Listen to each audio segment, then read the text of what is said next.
tiene todos los equipamientos necesarios para que los adultos puedan divertirse con seguridad, por decirlo de algo. Nosotros nos asomamos. Yo me acuerdo que vi unos anaqueles, pero muchos de mis compañeros dijeron, si pilla, esos son los túneles. Y, claro, y Mariquita además fue capital de Colombia, según lo que nosotros dijimos en otro podcast, que por ahí nos estaban tratando de desmentir, pero sí pasó. Se desprendió una losa o una baldosa o no sé cómo le llamen a esto y le cayó en la cabeza a un señor y lo mató. Hola, esto es Tollywood, el formato de larga duración del Tortugazo, con Andrés Murillo, Daniel Giraldo, y hoy vamos a hablar de historia real de Ibagué y el Tolima. Nada de chismes, porque en la ciudad de los chismes necesitamos que alguien nos diga la verdad. Y por eso hoy tenemos un invitado que me encanta y hace rato queríamos tenerlo acá, y es el señor Andrés Francel, que no lo puedo presentar así a secas, sino hay que decir que es arquitecto, magíster en historia, doctor en historia, postdoctor en arte y arquitectura, y además ahorita es TikToker, como lo ven ahí. Señor Francel, bienvenido, ¿cómo está?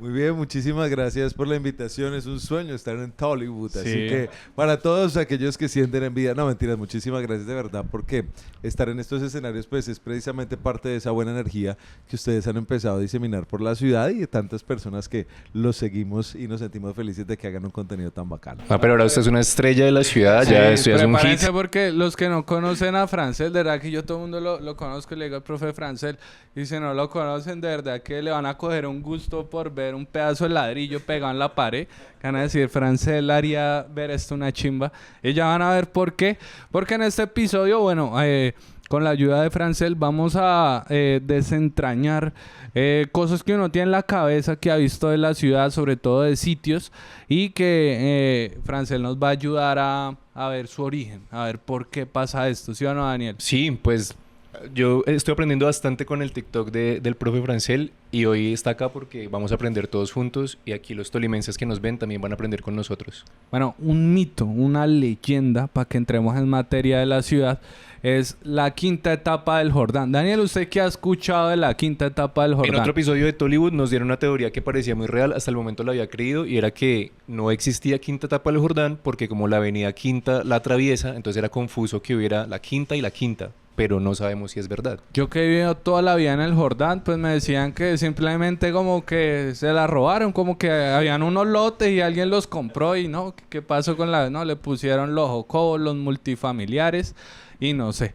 Pero, ¿cuál es la verdad de la quinta etapa del Jordán, Francel? Pues hay muchas coincidencias, ¿no? Por una parte, las etapas anteriores no tenían suficiente espacio público. Entonces, cuando se fueron a generar nuevas etapas, las personas dijeron, hey, primero nuestro espacio público antes de que sigan construyendo. Pero espere, o sea, como yo tengo algo que nos pasó, nosotros hicimos una canción que se llama El Jordán y que uno se pierde muy fácil en las 8 etapas del Jordán.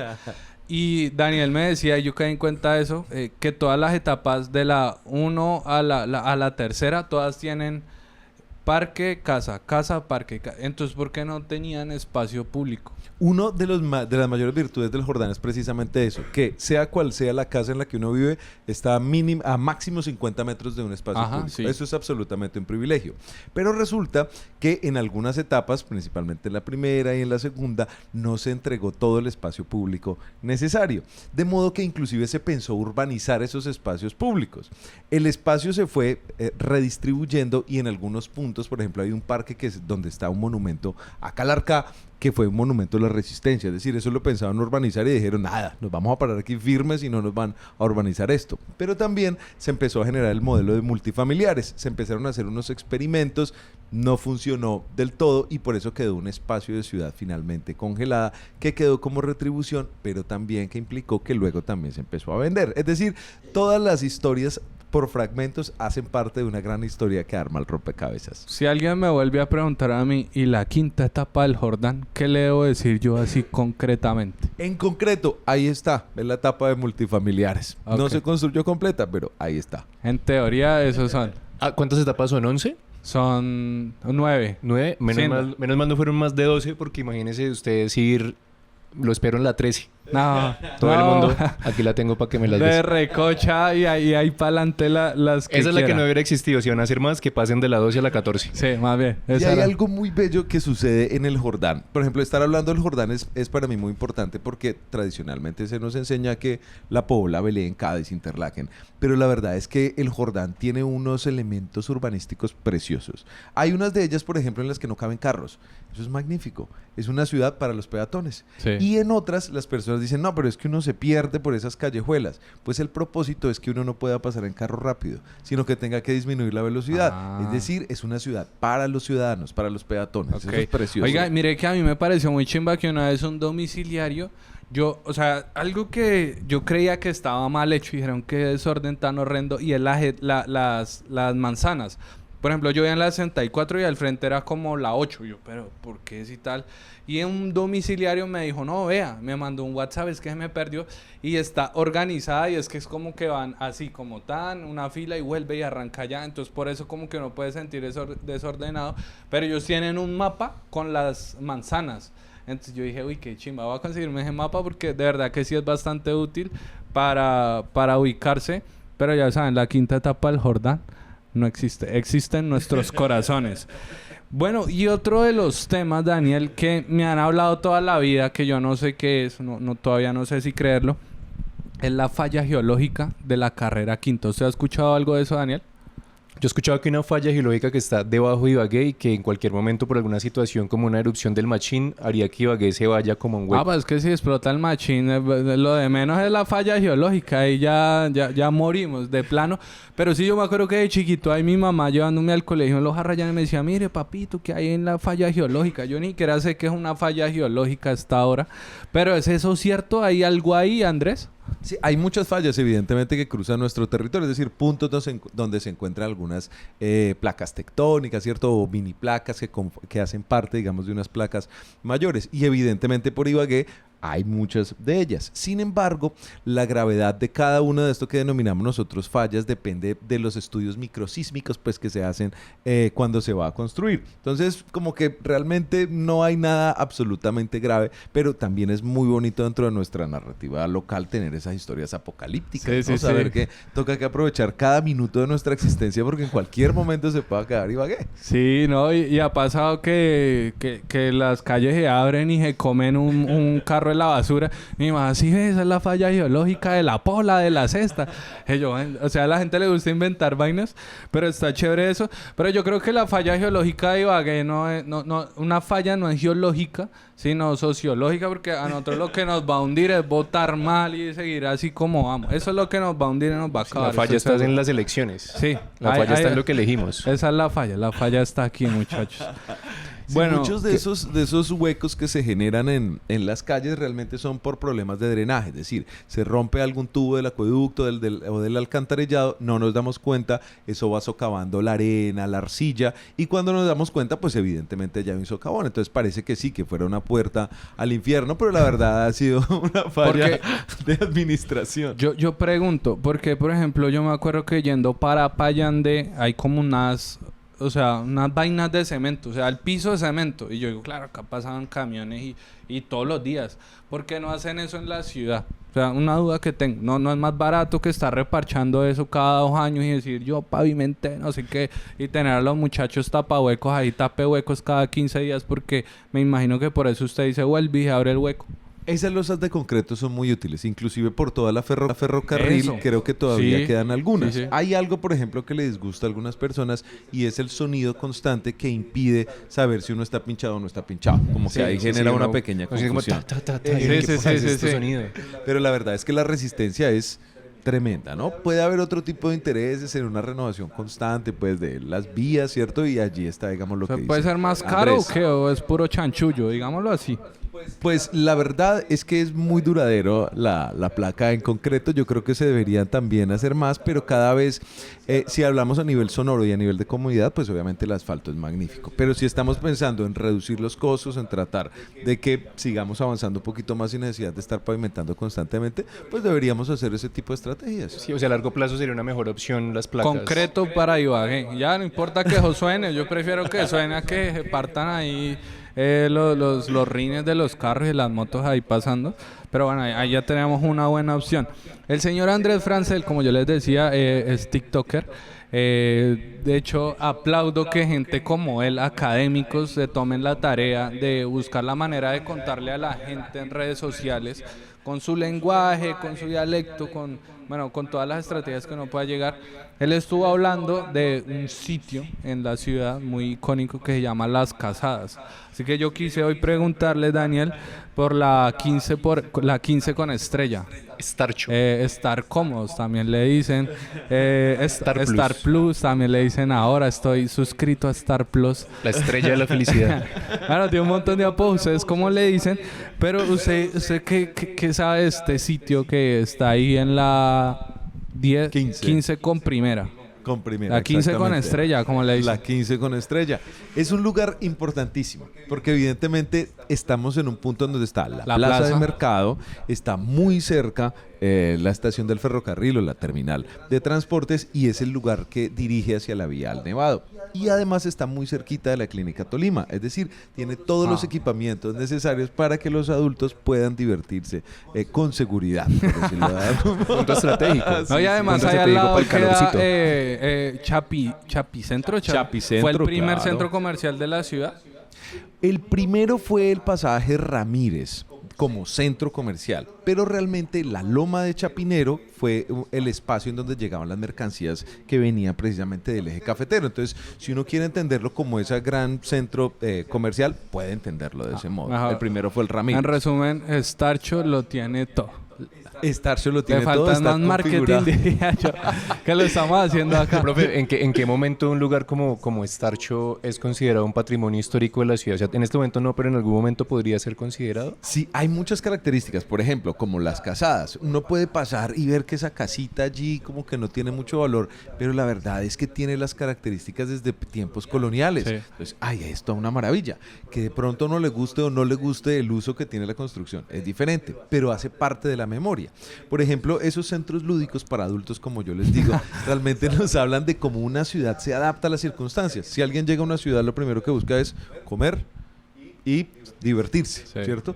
Por lo tanto, cerca de un terminal de transportes debe haber una plaza de mercado, como pasa con la 19, y unos lugares en los que pueda también encontrar su amor temporal. Sí. Eso hace parte precisamente de la configuración urbana. A veces se degradan un poco, Sí. pues porque como que tampoco nos interesa mucho que la ciudad vaya desarrollándose por ciertos motivos, ¿no? De exclusión o porque nos convienen precisamente ese tipo de circunstancias. Pero en la medida en que empiezan a ser parte de nuestra cultura, podemos valorarlos y podemos hacer narrativas, evidentemente son parte de nuestro patrimonio. Bueno, ya saben, ahí tenemos una explicación de por qué Star existe y por qué debe seguir existiendo. Yo creo que acá ustedes en los comentarios me dejen su casa de lenocinio, se dice, su casa de lenocinio favorita, para no decirle de otra manera más vulgar. ¿Cuál es la que ustedes prefieren? A ver ahí. La mía es antro. Bueno, pero allá no es casa de leocinio, no puedo decir esa palabra. Lenocinio, casa de lenocinio. Acá por no decir puteadero, ¿sí ve?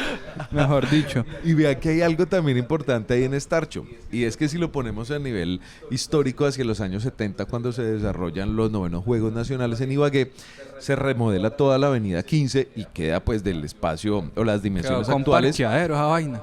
Exacto, remata específicamente Ibagué Allá. hacia los cerros noroccidentales en naturaleza y hacia el sur una visual sobre el Conveima y también un lugar donde puedes adquirir cariño por una módica suma, ¿no? Bueno, ya el tema de precio y todo. Hay mucha gente que nos ha dicho que vayamos a un sitio, que hagamos como un review de eso. La verdad, yo no es por darme las de santo, pero yo nunca he ido, la verdad, no he ido a ninguno. Pero pues todos mis amigos me dicen que esa vaina es caro, que un destape una botella con baile, que no sé qué. Pero yo digo el tema de que sí, o sea, de verdad encontrar la relevancia histórica de este sitio me pareció una locura. Y bueno, el tema de que se ubicaba allí mismo. Yo quería preguntarle ahorita que tocamos el tema de los Juegos Nacionales del 70, que creo que eso como que llega al punto en que eso ha motivado el desarrollo de infraestructura de la ciudad, ¿no? Porque yo estudié en un colegio que se llamaba el Beatriz Gómez de Pérez, no sé quién es esa señora, probablemente usted dirá, no, severa arquitecta, no sé qué, yo nunca supe quién era, había un busto de la señora en el colegio, Pero la vaina es que el colegio lo hicieron como, o sea, el colegio era como un hotel para los deportistas de los Juegos Nacionales del 70, por eso lo tengo en mente.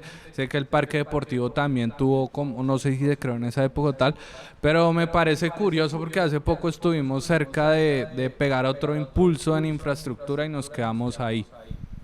Sí, los Juegos de 1970 fueron muy importantes porque realmente han sido concebidos como estrategias para que las ciudades se desarrollen o amplíen al menos sus capacidades infraestructurales. La carrera quinta, la calle 15, la unidad de la 42, Metaima, todo eso son productos realmente de ese crecimiento infraestructural durante Juegos Mi Nacionales. ex colegio también. El, Beatriz Gómez de Pérez, porque el ya lo Beatri- tumbaron, se llama San José, ahorita está sin luz, sin agua, que mega colegio, ve, ahí va. Estaba mejor antes. Claro. Inclusive, por ejemplo, Metaima es uno de los mejores ejemplos porque se crea como una villa deportiva para que lleguen allí y luego de que pasen los Juegos Nacionales pueda generarse un barrio a su alrededor, Ok. unos diseños racionales muy bien organizados y buscó o permitió precisamente el desarrollo en aquel momento. Lamentablemente, claro, cuando vienen los Juegos Nacionales más recientes todo ese dinero se pierde y sobre todo se retrasa, ¿no? Los niños no tienen ahora donde entrenar nada, ¿no? Ni siquiera en polo, que éramos una potencia nacional, nuestros deportistas ya les tocaba entrenar en Villa Café, ¿no? Donde ni siquiera podían tocar el piso. Bueno, es lamentable. Voy a estudiar a Beatriz Gómez, todavía no la conozco. No sé, tenía un colegio y había un busto de señora y yo decía bien. Y pues me acuerdo que mi colegio, o sea, eran unos galpones ahí y decían, no, es que acá full camarotes y ya, para deportistas de... Quién sabe qué deportista importante estuvo ahí, pero pues sí, o sea, yo estudié allá y nunca supe más del tema. Entonces, por eso, ahorita que lo mencionamos, quería comentarlo. Profe, ¿qué evento tendría que pasar en la ciudad de Ibagué para que volviera a haber un impulso de esta magnitud como el que hubo en esos Juegos Nacionales? Uy, es que esa oportunidad que nos perdimos hace poco fue terrible. Y también empiezan a suceder cosas así como de la misma fama, ¿no? Cuando sucedió lo Sí. del festival. El jamming. El jamming, bueno, en fin, como que empiezan a sumarse unas cosas que dicen, oigan, no, esa gente por allá es como bien irresponsable, ¿no? Como que Desgracia la tras práctica- desgracia. No puede ser. Ya no nos pero- ven con buenos ojos para los eventos. Por el momento creo que toca empezar a hacer todo un proceso de lobby para recuperar como todo eso perdido. Vean que, por ejemplo, en 1935, en el plano urbanístico, por primera vez estos creadores decían que en Ibagué quedarían espectaculares unos campos deportivos hacia la Martinica, es decir, que aprovecharan como toda esta pendiente del río Conveima, porque allí se podrían hacer los mejores Juegos Nacionales a nivel nacional. En 1935 pasaron 35 años hasta que se hicieron los del 70. Pasaron un poquito más de otros 35 años para que no hubiera Juegos Nacionales, lamentablemente. Pero Sí. pues no, eso hay que meterle berraquera, ¿no? Hay que evitar esas fallas precisamente que Sí, son no, que usan Ibagué. a mí el tema, yo digo, es chévere ir ahorita al parque deportivo, ver muchas cosas. Ahorita yo empecé a entrenar natación y me doy cuenta de la falencia de que, o sea, hagan de cuenta ustedes jugar fútbol y que los pongan a jugar en el estacionamiento de su casa. Eso es para la gente que nada en serio y les toque nadar en Villa Café, en cualquier piscina, en la del Topacio. Y a mí lo que me da pesar es eso, que eso se va a quedar atrasado y que, no sé, yo nunca he entendido el proceso de construcción de esas vainas que deben y deben plata, les dan adelanto, no entregan nada y ahí pasa. Y pues lástima, ¿no? Daniel quería hablarnos del acento tolimense. Hablando de cómo nos ven los demás, a los tolimenses, hablemos del mito del acento tolimense. Yo creo que tal vez a todos los, al menos los de Ibagué nos ha pasado que conocemos a alguien y nos dicen, ay, pero tú no hablas tolimense, pareces rolo. Pero es que siento que el acento tolimense es tanto un mito como una verdad, pero ¿qué nos puede decir de eso, profe? Sí, hay algo extendido y es, digamos, el acento ribereño del Magdalena, ¿no? Que es innegable que tiene que ver con el Tolima Grande, Huila, gran parte precisamente de nuestros municipios como Natagaima, ¿cierto? Collaima, Chaparral, todo lo que tiene que ver con este gran valle del Magdalena. Sin embargo, hay puntos de encuentro, porque no podemos negar que el norte del Tolima y parte del occidente es producto de la colonización antioqueña. Ibagué, como resulta siendo un enclave en la cordillera central, pues es el lugar en donde se encuentran las personas que vienen del sur a traer los productos de tierra caliente, con las personas que vienen de las montañas, que tienen una ascendencia un poco más paisa, y también con las personas que vienen del oriente, que tienen la influencia bogotana y cundinamarquesa. Entonces, finalmente lo que sucede en Ibagué es una mezcla de todos. No, pero no quiere decir que todos se borren, sino que todos se incorporan y tienen su fortaleza. Por supuesto, muchas personas tienen el concepto de que mientras más parecido hablemos a los rolos, más urbanos somos, ¿no? Sí. Más civilizados somos. Sí. Entonces, inclusive en el video de la Alexa tolimense, muchos escribían, no, pero es que así no hablamos acá, eso es la gente se del ponen pueblo. a pelear porque que no, Atembao, que Colino, que eso es del Huila, que nosotros no somos del Huila, respete. Sí, y nos pasa mucho. Vea, a mí con mi acento hay gente que me dice, venga, su acento usted lo falsea en sus videos. Yo hablo así. Hay gente que me dice, no, usted es caleño. Y yo, pero ¿cómo que caleño? Otros me dicen que soy rolo y otros me dicen que acento tan horrible tolimense. Pero sí, no sé, eso me pasa a mí. Y lo que dice Daniel, obviamente uno no se da cuenta. Pero pues sí, Es creo que una nos discusión interesante con la que nos encontramos cuando iniciamos con el Tortugazo, porque habían como dos puntos extremos. Estaba y es como que uno decía el ibaguereño, que es donde nosotros estamos, donde nosotros crecimos con el Tortugazo. El ibaguereño se cree rolo, es decir, por decirlo así, en palabras gruesas.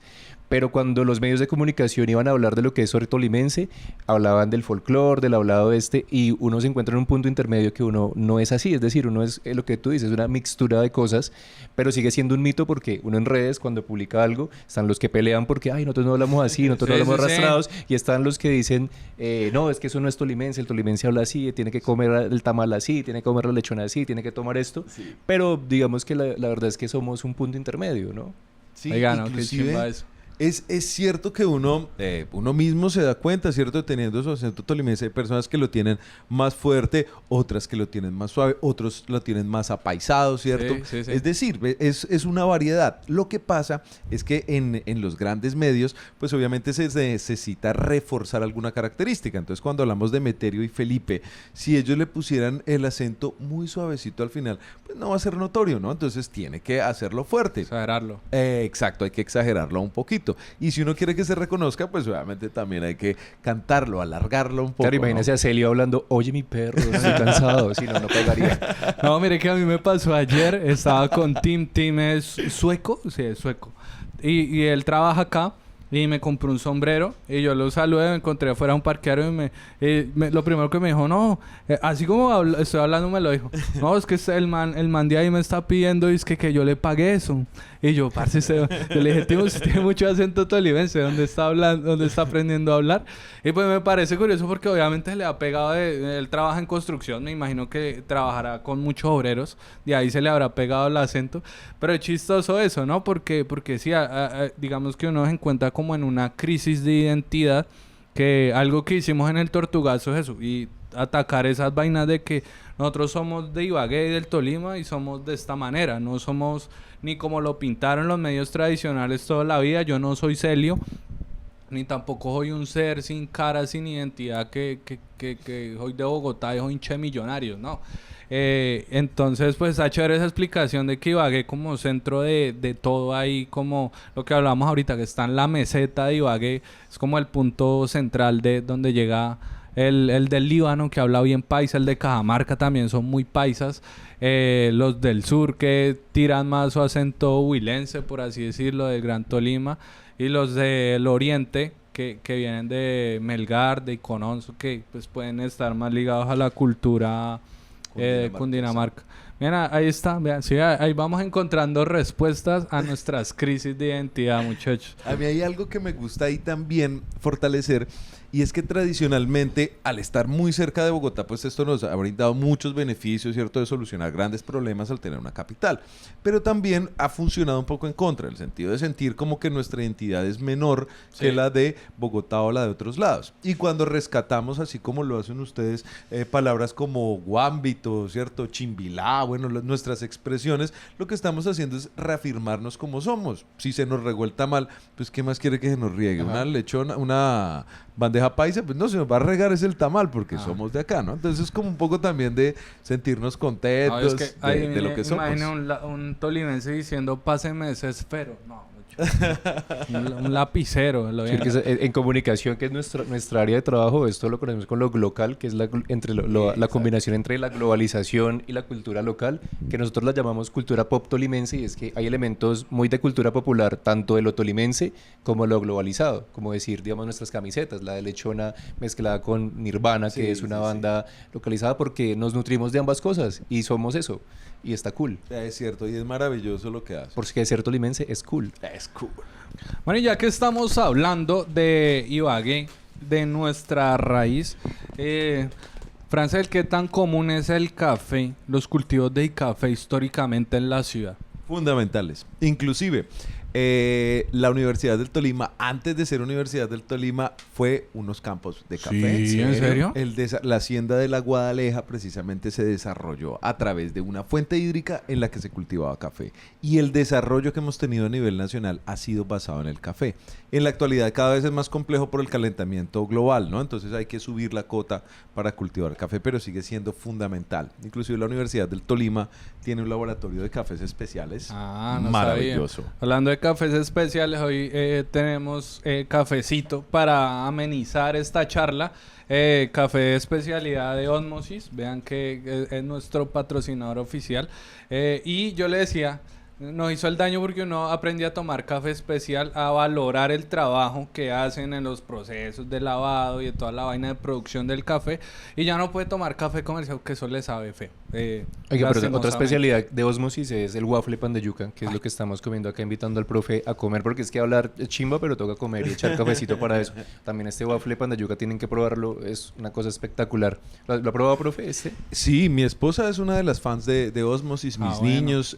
A nosotros nos alegra mucho precisamente cuando sucede lo que está diciendo Andrés, y es que uno empieza a valorar ese esfuerzo o ese valor agregado que hay en los productos. Tradicionalmente, como él nos decía, no, pues el agüita negra, el que me gustaba a mí, que me daban cuando pequeñito, pero esto ya, digamos, son procesos de maduración importantes que hablan también de un desarrollo mismo de ese espectro en la ciudad. Hace algunos años no teníamos este tipo de restaurantes, Y ¿no? preguntaba yo el tema de la tradición porque pues afortunadamente pude conocer mucho más del tema del café. Sé que en China Alta, en Peñaranda, Viatoche, bueno, hay varios sitios, Cañón del Conveima, que hacen café de especialidad y, o sea, uno nota la diferencia y dice, parce, esto lo están cultivando aquí en esa montaña que uno ve allá o en esa que ve allá, están cultivando café de muchísima calidad.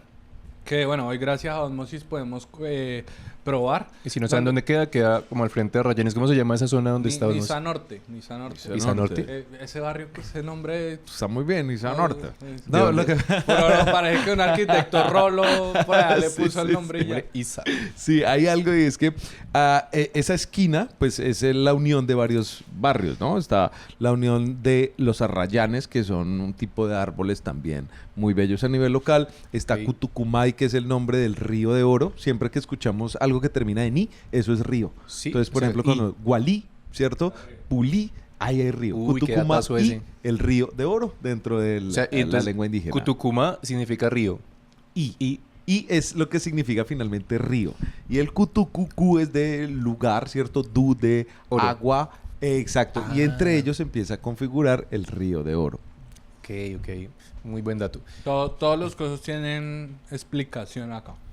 Sí, oye, ¿será que me llega un domicilio de estos a Estarcho?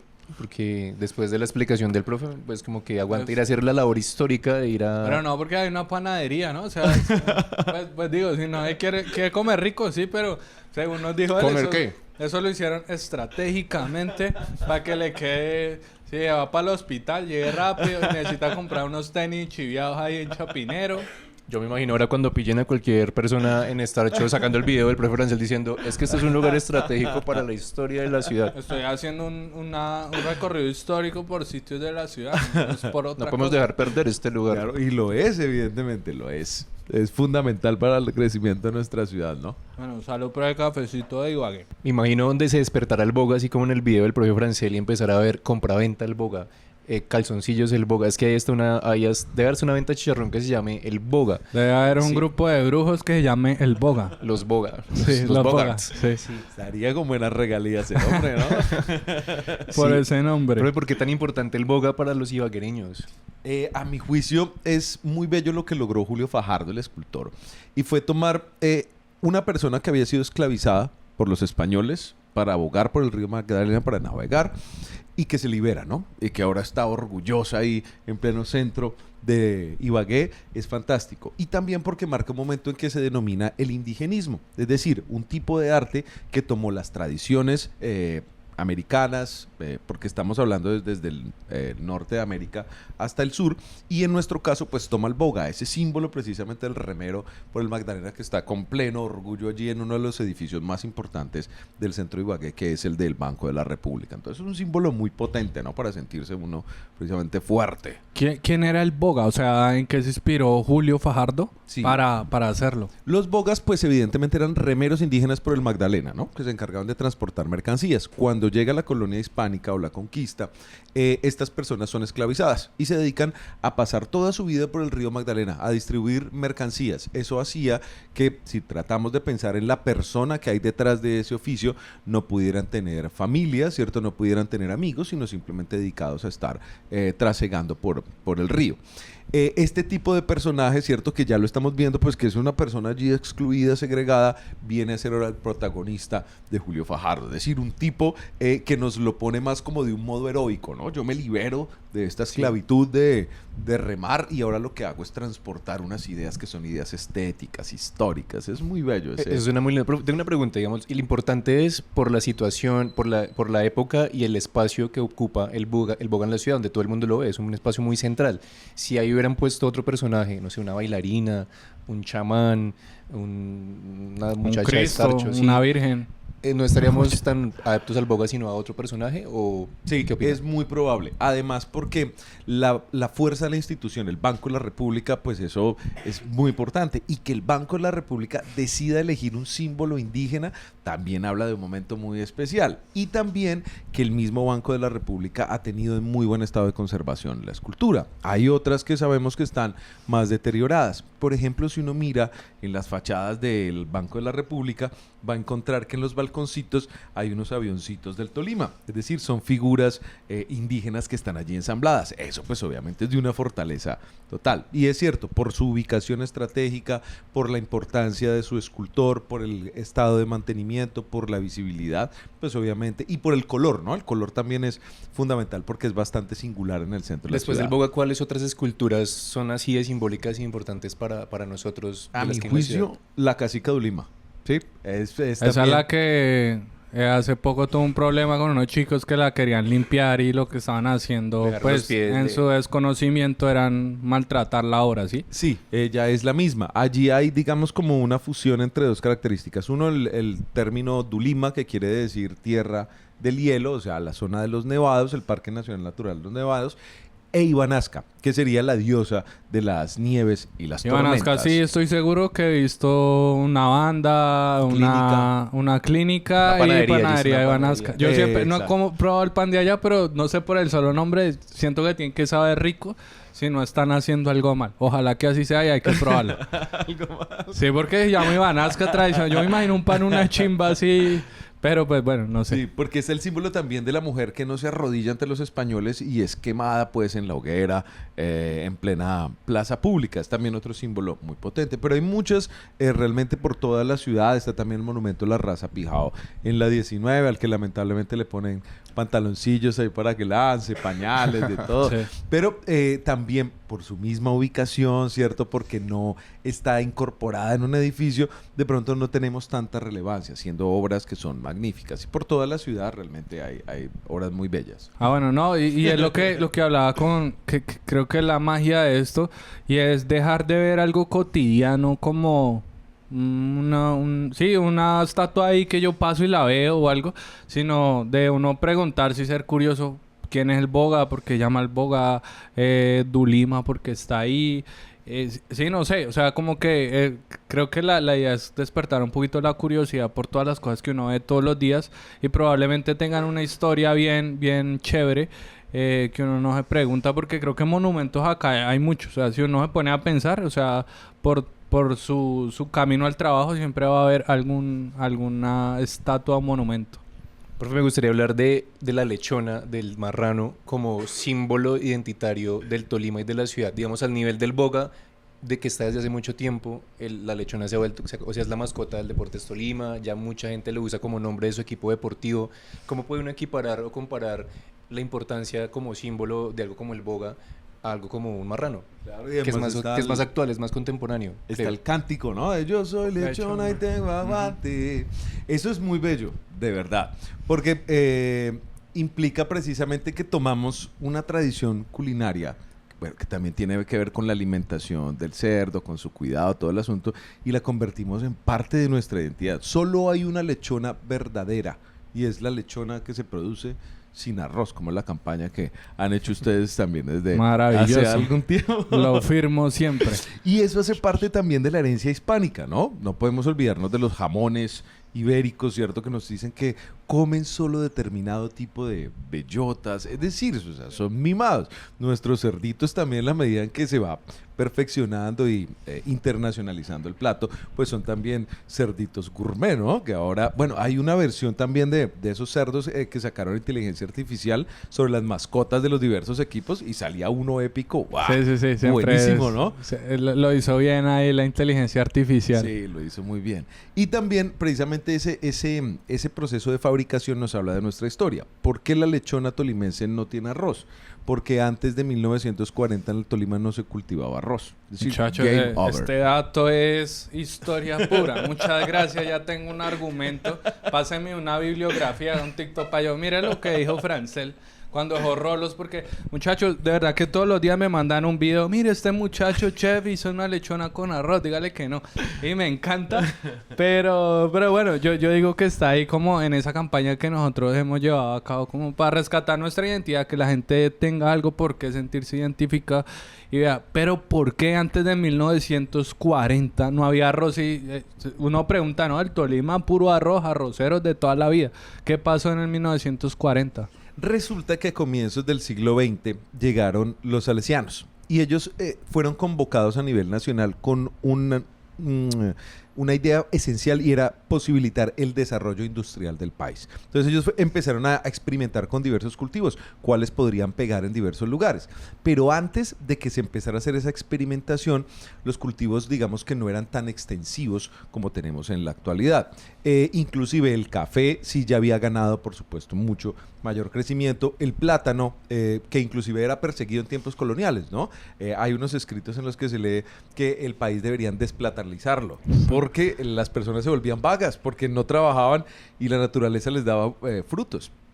Bellísimo, ¿no? Pero realmente es a mediados del siglo XX, entre principios y mediados del siglo XX, que comienza el proceso de industrialización nacional.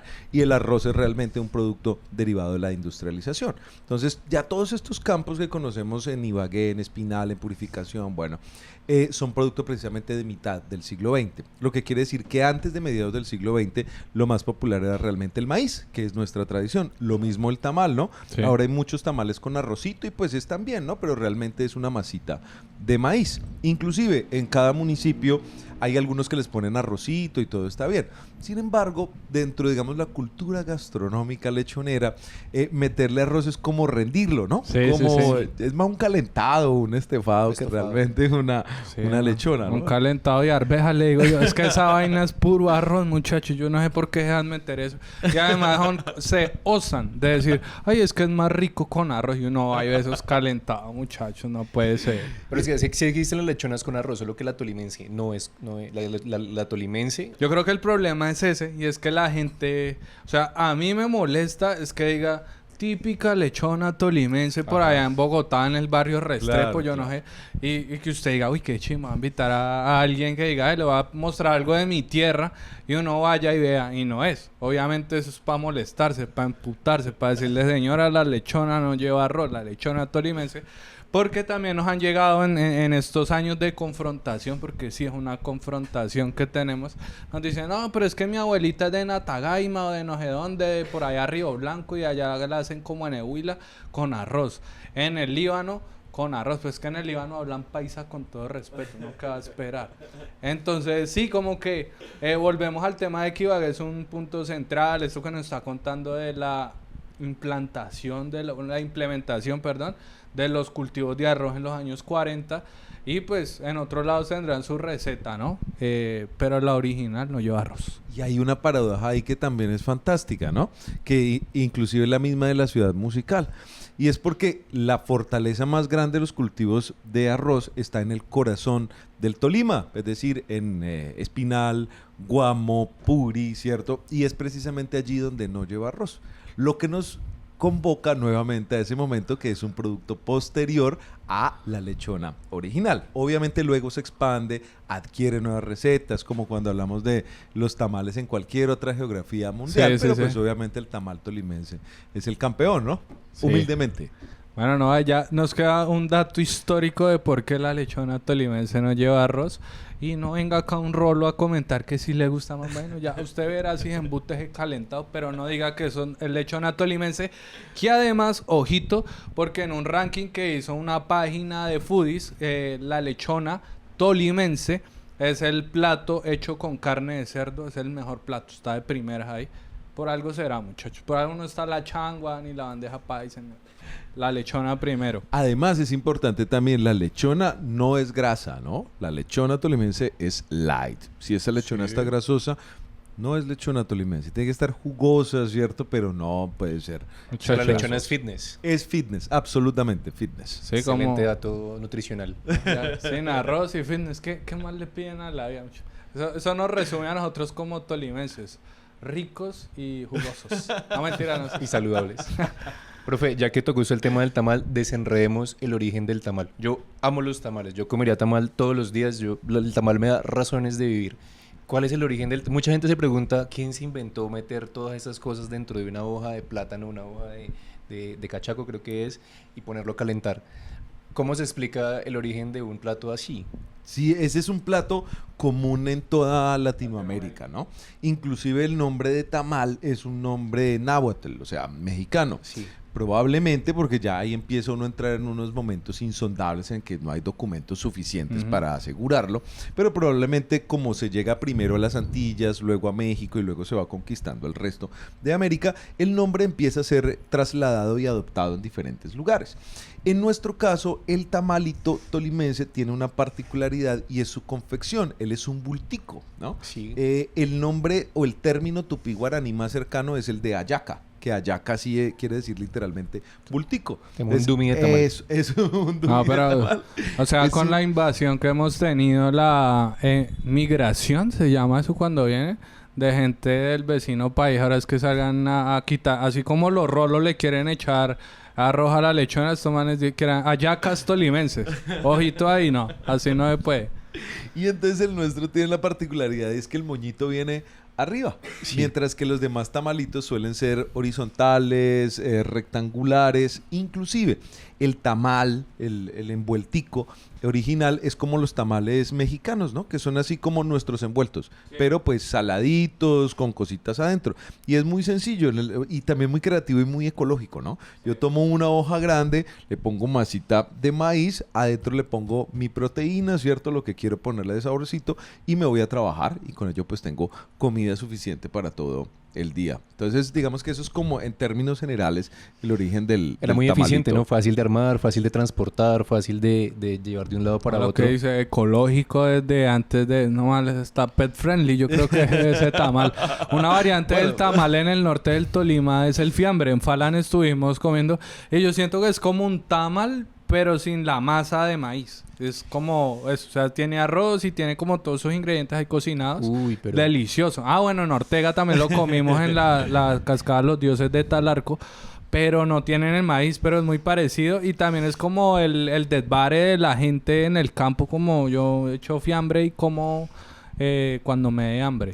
Yo siento que el fiambre es como un almuerzo que alguien dijo, pues envolvámoslo en el tamal para que coja sabor. Mis papás me traen Como un sudadito. cuando vienen, sí, pero sí tiene cosas diferentes. Tiene como carne, el que me dan a mí tiene como una carne ahumada, tiene plátano maduro. Ah, no, Tiene- ulala, señor francés, ya que, Sí, que metió. entonces, creo que el fiambre es como, le pueden echar cualquier cosa, ¿cierto? Es más Sí. bien es como una forma de montarlo. Y ese finalmente es la esencia del tamal, ¿no? Lo que pasa es que precisamente cuando hablamos de la lechona del centro del Tolima, sucede algo y es es el proceso de estandarización de los productos. Entonces, decir, cómo es la mejor confección de Sí. ese producto. Entonces, cómo tiene que estar la garrita, ¿cierto? Que no puede quedar dura, sino súper crocante, que no puede tener un solo gramo de arroz, que no puede superar no sé cuántos miligramos de colesterol por cada porción y cosas por el estilo. Lo mismo sucede con el tamalito tolimense. Por ejemplo, tradicionalmente tiene 3 carnes. Pero evidentemente estamos un poco en crisis, hay inflación, entonces como que ahora solo viene con pollito y de vez en cuando algo de 8.000 cerdito. de tamalito así. Una versión light, la versión mini. Sí, sí. Decía agrandarle, que decía que su tamal sea agrandado y le echemos 2 carnes Yo más. algo que nunca entendí del tamal es ese pedazo de... Que yo tengo un primo que es el único que he visto capaz de comérselo. Que tiene un pedazo de tocino. El tocinito, Como sí. crudo ahí. O sea, es como parece un chicle. Y yo siempre... Para el perrito. Pum. Pero solo conozco una persona, mi primo, que se comía eso. Y yo, uy, no. Y alguien dejaba... y- No, es que depende de la No, de acá, calidad. de acá. Hay Ellos- sitios donde ese pedazo de tocino es muy feo, pero digamos hay lugares con muy buena calidad de productos y es un tocino rico. Porque sí también uno lo ve y dice, uy, no, este no está comestible. Pero hay otros donde sí, dependiendo, el no tamal sé. más costosito, creo que es como el que uno sí dice, no, esto todo lo que está ahí me lo quiero comer. ¿Ustedes cuánto creen que es el precio justo para un tamal hoy día? Sin exagerar. Yo me acuerdo cuando estaba a 3.500. Sí, pero pues que la carne de dudosa procedencia, pero sí es que ha subido bastante.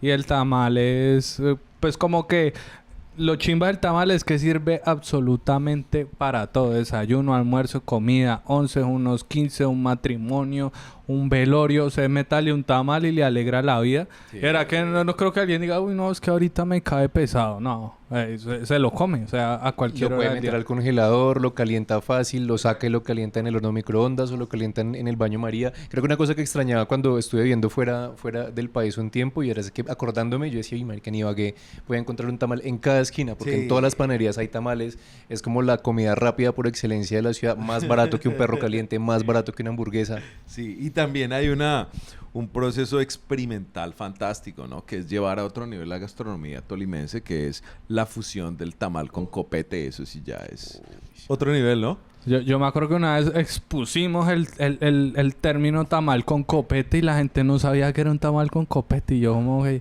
pues... Muchos extranjeros, ¿no? Sí, lo que usted dice, la excelencia gastronómica es eso. Creo que tenía como apodos varios, pero ahí lo logramos unificar porque estaba como el tamal agrandado, el tamal taratá, entonces el tamal con copete es el que suena más chévere. Incluso hicimos un evento con comediantes nacionales y se llamó Tamal con Copete, hicimos 2 versiones sí. y ahí como que creo que se popularizó un poco más ahí, pues echando un poquito de flores a lo que hacemos.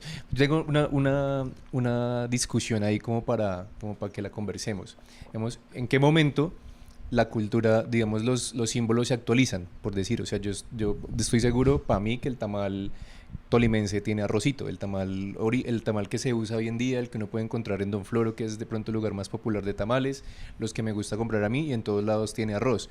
Decía usted el profe Francel ahora que hasta hace unos años, hasta el 1940, el arroz en Ibagué no existía. En el Tolima, entonces antes de eso el original era con masa de maíz, ¿cierto? ¿En qué momento la cultura se actualiza y decir este cambio es permitido y es lo nuestro? ¿Y en qué momento se permiten incluso más experimentaciones, como tal vez pasa con la pizza o la hamburguesa, que no hay una sola pizza, sino está la hawaiana, la florentina, la colombiana, la mexicana? ¿En qué momento puede uno permitir que el tamal sea tamal hawaiano, tamal mexicano, tamal con No, con- pero ya con está chorizo? yendo muy lejos. Sí, a la pero- que no sea pronto. Pero sí, exacto, como cuando es permitido, cuando no, está bien, está mal. Sí, hay algo que sucede con todas las manifestaciones culturales, incluyendo la lengua, y es que siempre se tienen que estar actualizando. Sería extrañísimo que siguiéramos hablando como en época de Cervantes. Vaya No, tío, no, ¿no? no. Estamos en otro momento, y eso mismo pasa con nuestros productos. Lo que pasa es que siempre, en la medida en que se adquiere una conciencia sobre su valor, se estandarizan, ¿no? Entonces, lo mismo que hablábamos con la lechona. Cuando vamos a estandarizar la lechona, vamos a decir cuáles son los principios del mejor tipo de lechona que ha existido, que puede existir, y ahí se estandariza. Pero no quiere decir que, claro, podemos encontrar en un futuro lechona hawaiana. Puede ser, ¿cierto? Pues, inclusive, yo lo que veo allí es una propuesta de innovación empresarial tremenda. Tamales azules, rosados, ahora para las fiestas con Sí. el aguardiente rosado. Simplemente hay unos procesos de estandarización que al menos en el Tolima se han fortalecido con su institucionalización. A partir como de 2001, 2003, que empieza a existir el Día de la Lechona, del Sí. tamal, de las achiras, eso empieza a fortalecer ese tipo de productos y también a buscar cuál sería el mejor modo de realizarlos. Entonces empieza a existir también a nivel colectivo una conciencia de qué es lo mejor. Pero no quiere decir que se vaya a detener, ¿no? Aquí hay muchas ideas para empresarios Yo digo locales. que hace poco con el tema del Burger Master, bromeamos con el tema, ¿no? De hacer un lechona master, un tamal Claro. master, que siento que el tema del día de la lechona, el día del tamal, cumplen un poquito en esa categoría de como reunir a Sí. los mejores sabores y tal. Y yo lo hablaba con alguien y le decía, pero es que meterle una salsa de guayaba con infusión de Jack Daniels a una lechona, pues no va a decir esta vaina ya no es lechona, ¿sí? Como que nosotros estamos ahí en ese punto de que no permitimos pasar ahí. Sí. Y lo otro es que si uno quisiera elegir la mejor lechona entre todas las que hay, siento que el nivel está tan alto por los temas de estandarización que uno no va a notar la diferencia de uno de otro porque probablemente sea el mismo marrano criado de la misma manera, la misma sazón, los mismos condimentos, el mismo tiempo de cocción en olla de barro, en horno de barro. Entonces como que siento que está ahí, que no sé, no estaría mal que alguien se atreva a hacer un tamal de pescado. No, de pescado, no. No Pero hay sé, gente que le gusta, hay gente que le claro. encanta Bueno, ir a, sí, uy, camarones, qué es que delicia. siempre falta el man Tamal de los- marinero. El de O los tamal fetiches raros. honduno. Honduno. Eso, de onda, sí, ¿no? Cada uno le Entonces, agregue su parte. Pues, por ejemplo, sí, es que creo que la máxima innovación es como con lo que lo combina cada uno. Yo que soy de Mariquita, el tamal va acompañado de pan mariquiteño y chocolate. Pensé que otra cosa. Sí, no, hay los que lo comen de que con Vive 100, con Coca-Cola, Sí, hay gente que es con Coca-Cola. con esa. chocolate, bueno. Creo que las máximas innovaciones que hemos visto, así que recuerde cuando hicieron una pizza de lechona, digamos Sí. ahí pues tuvo que dar otra mezcla con la masa, supongo que con el queso, el tamal con costilla ahumada que hacen en tamales de la Pola y la que dijo el profe Francel ahorita que es como la máxima innovación en la que todos hemos llegado, que es el tamal con copete. Pero ¿qué más podría pasar? ¿Ustedes qué le meterían al tamal o a la lechona para mejorarlo? A ver si acá sale una nueva receta y lo intentamos. Pero por favor, que no sea arroz. Ya vimos que eso fracasó. Bueno, ahorita volviendo un poquito a los sitios y temas de ciudad, Francel. ¿Usted podría decirnos cuál es su calle, su avenida favorita de la ciudad y por qué razón?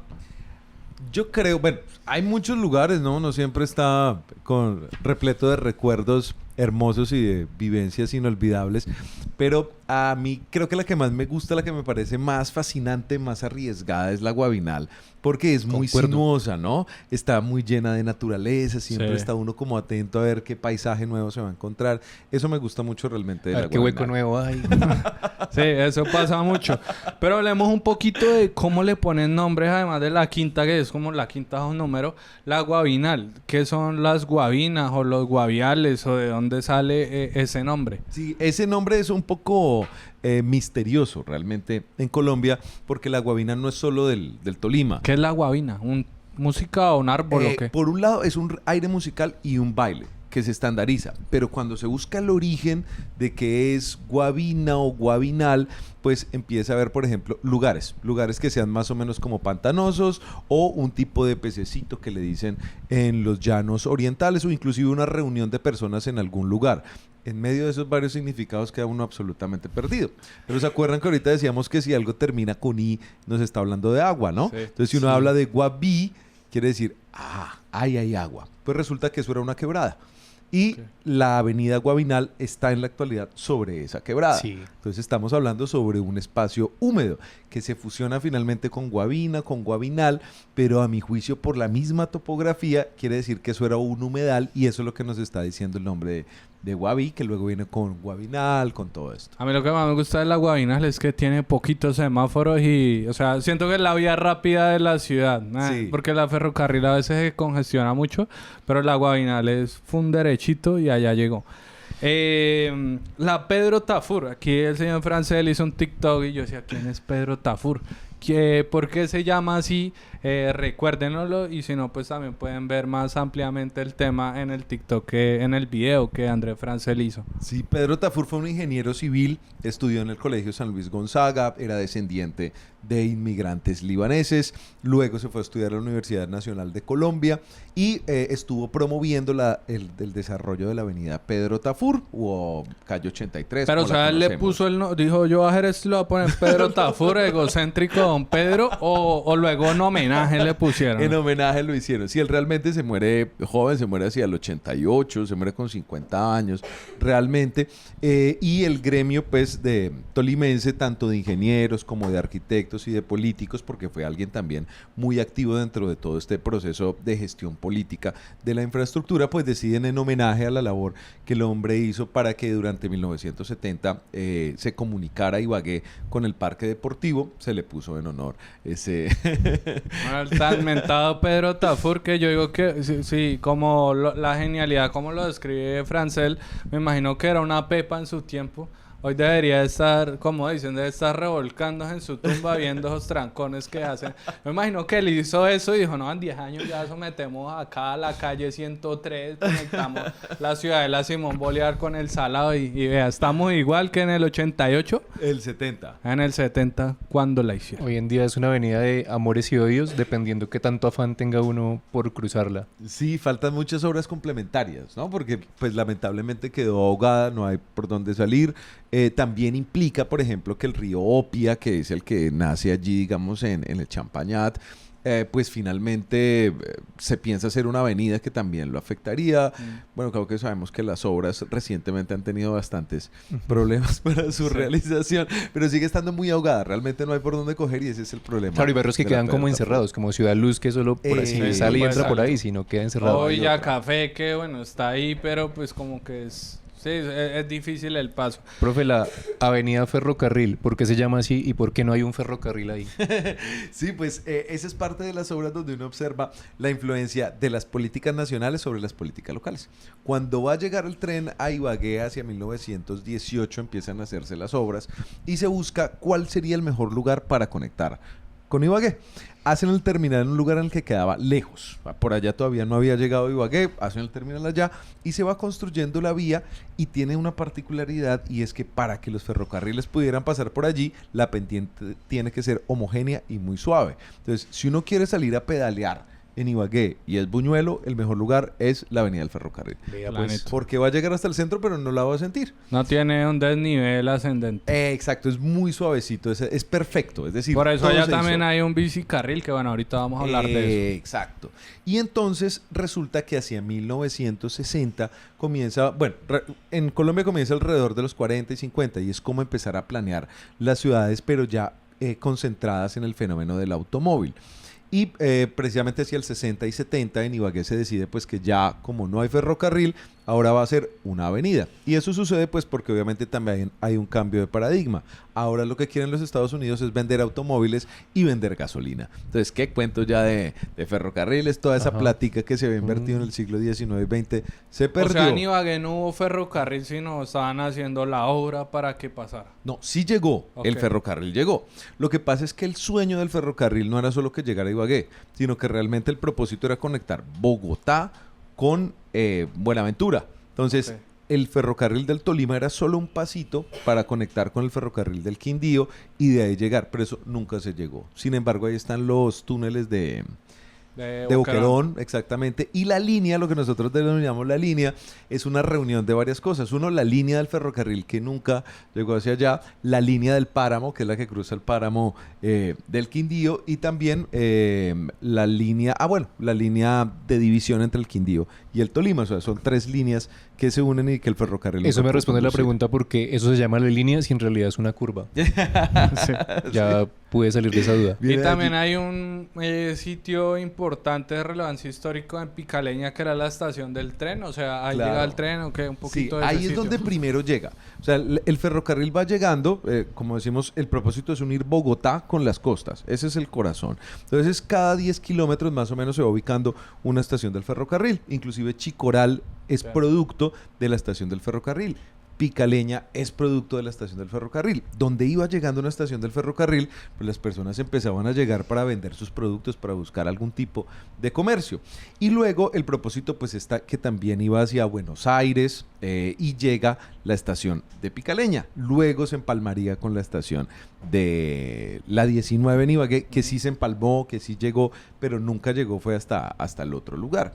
Y sobre esa estación del ferrocarril, algo muy bacano, es porque quien la construyó fue Pedro Uribe Gauguin. Y Paul Gauguin pues fue un pintor francés muy famoso que fue amigo y enemigo simultáneamente de Vincent Van Gogh. Entonces es muy bacano retomar esa historia mundial a través de esas historias locales, lo que uno denomina como las microhistorias, ¿no? Si empieza uno a estudiar cualquier suceso de su entorno, puede llegar precisamente al corazón del mundo. Interesantísimo eso. Y la Ambalá ese es un nombre también muy conocido en Ibagué. La Ambalá, El barrio Ambalá, el sitio Sí. Ambalá. Esa es otra avenida también. Es la otra que nos faltaba nombrar. Sí, es también muy bella, también está asfixiada como la mayoría, pero ese nombre, yo he estado como recientemente estudiando un poco esas partículas lingüísticas. Y claro, pues nosotros tenemos muchos nombres que no nos han explicado. Pues resulta que Ambi es el nombre del tabaco o de las hierbas en general. Y Alá siempre nos está hablando de una quebrada. Entonces, Ambalá, lo más probable es que signifique que es una quebrada donde hay muchas hierbas o inclusive donde habría tabaco. Eso espero pronto publicar un libro sobre ese tema que nos permite entender la mayoría de topónimos, que son los nombres de los lugares. Pero como el pijao, digamos, no era una lengua aparte, sino que era una lengua aglutinante, entonces tenemos elementos quechuas, elementos muiscas, elementos tupí-guaraní. Bueno, eso es una bacanería. El resumen de esto hasta ahora es que Ibagué siempre es una mezcla de todo lo que llega acá por Sí. su ubicación geográfica. Una metrópolis. Exacto. Donde todo Un todo lugar confluye. de culto. El New York de hace unos muchos años. Centro de peregrinación. Si, por Bueno. ejemplo, hay para botarle un datico a Chira, eso es del quechua. A Parco, eso es quechua. Es decir, que los indígenas peruanos no llegaron solamente hasta Nariño, como nos imaginamos, sino que aquí en el centro de Colombia, en Ibagué, estuvieron. Cuando se aburrían en Nariño, venían a Ibagué a pasarla rico en Estarcho. Verán. Bueno, para que nos quedemos ahí en el tema de Ambalá, volvamos a un sitio y es el Hotel Ambalá, que ahorita está haciendo noticia porque, pues yo no sé si muchos saben, no sé a quién pertenece, pero es un hotel muy importante de la ciudad que está abandonado. He visto fotos de eso que está que se cae, mejor dicho. ¿Por qué es importante el Hotel Ambalá? Por varios motivos. Uno de ellos, allí donde queda el Hotel Ambalá, vivió Martín Restrepo, uno de los terratenientes más grandes que ha tenido el Tolima. Villa Restrepo. Para sintetizarlo, desde el Nevado del Tolima hasta Piedra Pintada, todo eso era de Ush. él. O sea Eso- que Simón. hay que buscar a una muchacha de apellido Restrepo. Y proponerle por acá, matrimonio, sí. sí. Al Ojalá menos no en Estarcho. Paulote por ahí. Hay que Sí. poner en práctica ese conocimiento. Probablemente sea... No, pero sí, yo había escuchado la historia de Francel de Martín Restrepo, de Villa Restrepo, pero no sabía que los Restrepo de Ibagué eran tan pudientes. Por poco era dueño del Nevado, casi. Sí, realmente lo era. Toda esa parte del silencio fue de él. Él venía realmente como colono durante la colonización antioqueña y empezó a apropiarse de muchos de esos terrenos que realmente no tenían cédulas notariales, nada por el estilo. El tipo empezó a reclamarlos, empezó a hacer pues su gran expansión. Algunos colonos invadieron el espacio que denominamos actualmente Villa Restrepo.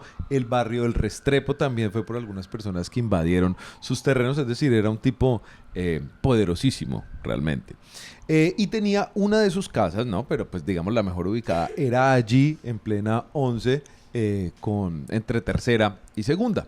Posteriormente, el gobierno departamental compra ese lugar para hacer un hotel y convoca a un arquitecto muy famoso que se llamó Guillermo Silva, y él desarrolla ese edificio que tiene una particularidad que a mí me encanta, y es que en la fachada tiene unos paneles girados para que no le pegue todo el sol de occidente de frente, sino buscar un poquito la iluminación del norte. Entonces, simultáneamente, mientras va buscando la luz, eso le va dando un movimiento en la fachada, pues que a los arquitectos nos gusta mucho esa vaina, ¿no? Sí, Darle yo creo que se movimiento. paran allá. Uf, marica, ese ladrillo, vea cómo le puso eso ahí. Imagino uno va pasando caminando ahí y ve a tres arquitectos ahí. Y uno, Uy, qué rico, vea cómo puso el ladrillo. Uy, Eso es como el de la foto, ¿no? Dame más, dame Sí, más. sí, sí. Y entonces, para ese edificio, también convocaron a Julio Fajardo, el escultor del Boga.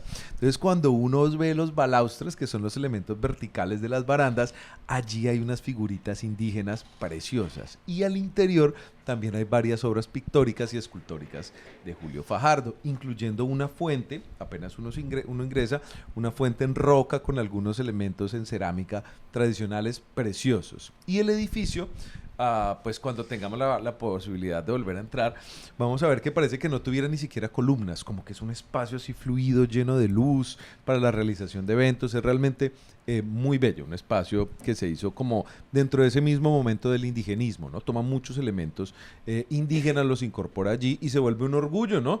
Porque pues es un espacio público, ¿cierto? O bueno, de dominio gubernamental, que está como un poco a la vanguardia de la arquitectura, de la escultura. Entonces pues es muy bello tener O sea, es estos como algo estructuralmente muy bonito, tiene mucho significado y en teoría es nuestro al ser gubernamental.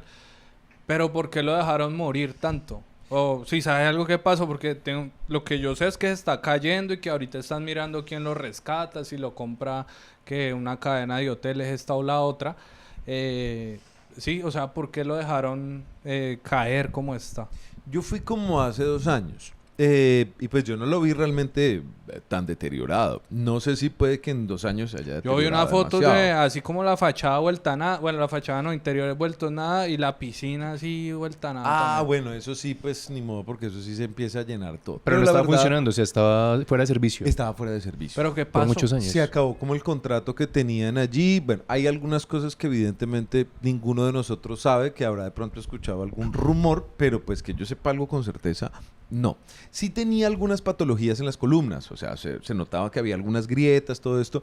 A mi juicio eran fácilmente solucionables, se podía hacer un refuerzo, pero no sé pues ya dentro de esos procesos de contratación, de negociación, cómo vayan. A mi juicio estaba muy sencillo realmente de rescatar. Yo inclusive me imaginaba con mi oficina, que la Universidad del Tolima lo tomara y quedar con mi oficina ahí al lado de la piscina. No me disgustaría, Sí, no, ¿cierto? apenas. Bueno, el Mirando hecho es que los- sí, la estructuralmente se puede rescatar y puede seguir funcionando. Claro. Pero me imagino, obviamente, si es gubernamental, lo que lo lleva a este punto son malos manejos. Y pues qué lástima porque sí, la verdad yo no tengo, creo que la gente de los 2000 para atrás, o sea, yo le pregunto a mi mamá del Hotel Ambala y me dice, no, el Hotel Ambala. Como que sí me hablan de un sitio muy bonito y representativo del centro, pero pues yo creo que uno siempre ha pasado por ahí.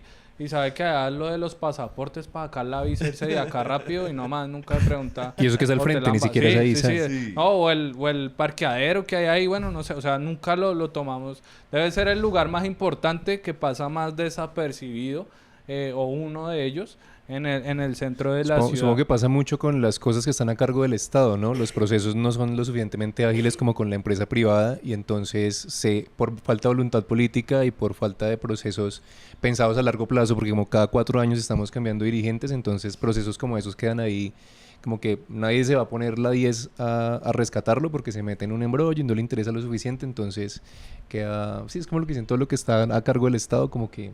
Que salven el Hotel Ambala. Yo quiero ir a quedarme allá a ver lo que dice Francel y no, chimba que podamos ir y que nos Claro. cuente esa arquitectura, porque según entiendo juntaron al Messi y al Cristiano Ronaldo de la arquitectura para poner esa vaina, ¿no? A Julio Fajardo y el otro señor, ¿cuál fue? Guillermo Silva. Guillermo Silva. Bueno, muy bien. Ahorita yo quiero preguntarle algo curioso. Hace un tiempo yo reaccioné a un video. Un man tuvo la genial idea de hace 20 años, 2001 creo que fue, o 2002, de grabar su recorrido por Ibagué en ese momento y me encontré unas joyitas. Una de ellas es un edificio que queda al frente de los seguros sociales en el Limonar, en toda la curva bajando por la Quinta. Y yo vi ese edificio hace 20 años, está igual que ahora, que está sin terminar. Y yo siempre he pasado por ahí pasa la ciclovía, casi todas las busetas, la carrera quinta, y está sin terminar. Publicamos ese video y surgieron muchas teorías de que eso era del banco no sé qué, y que no se quedaron sin plata, de que era de algún delincuente y que se lo expropiaron. Un poco de vaina. ¿Usted sabe algo de esto o quedamos en las mismas hasta que alguien en los comentarios de este video diga, sí, eso era de mi tío, él se murió y se lo robó la esposa? Cuéntenme el chisme bien, por favor, De que Don yo quiero Restrepo. saber. Yo también estoy De igual. Restrepo. Yo solo Se le sé invadieron. sobre ello rumores. Sí. Digamos que cuando trata uno de hablar en concreto de algo es porque realmente lo investigó, logró los documentos específicos. Si no, hace parte del mismo rumor. Así que yo también he escuchado los mismos No, rumores. y otro que me decían que la falla geológica es ahí donde está. Entonces que eso le meten un ladrillo más y eso se cae. No, y lo peor Pero es es que que- lo dicen así con seguridad. Siento que es una de las curvas más visibles de Ibagué. Uno pasa No, por la quinta y y uno tiene una siempre se vista queda bonita. viendo O sea, ahí. yo creo sí. que ahí vive gente y debe tener una vista muy chévere de ahí para allá. O sea, debe tener una chimba vista. O sea, es lugar privilegiado. Que yo digo lo raro, porque con tanto desarrollo que hay en la ciudad, no creo que algún Martín Restrepo de esta época diga cuánto vale eso, yo lo compro para hacer un centro comercial.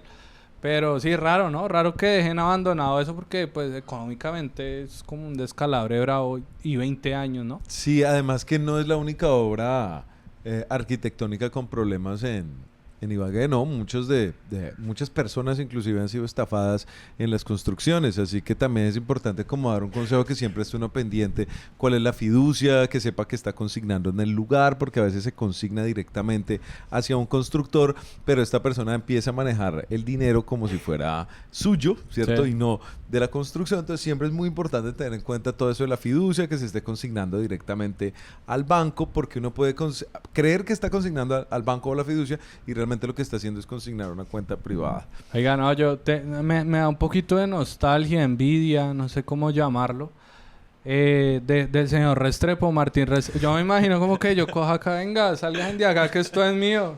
Cérqueme allá hasta donde están esas vacas y del Nevado hasta la 10, eso es mío, hijo de puta. Y ahorita uno, no, que fiducia ni que nada, uno pagará riendo toda la vida, Franceles. O que, yo no creo que acá que con subsidio mi casa allá, no, muchachos.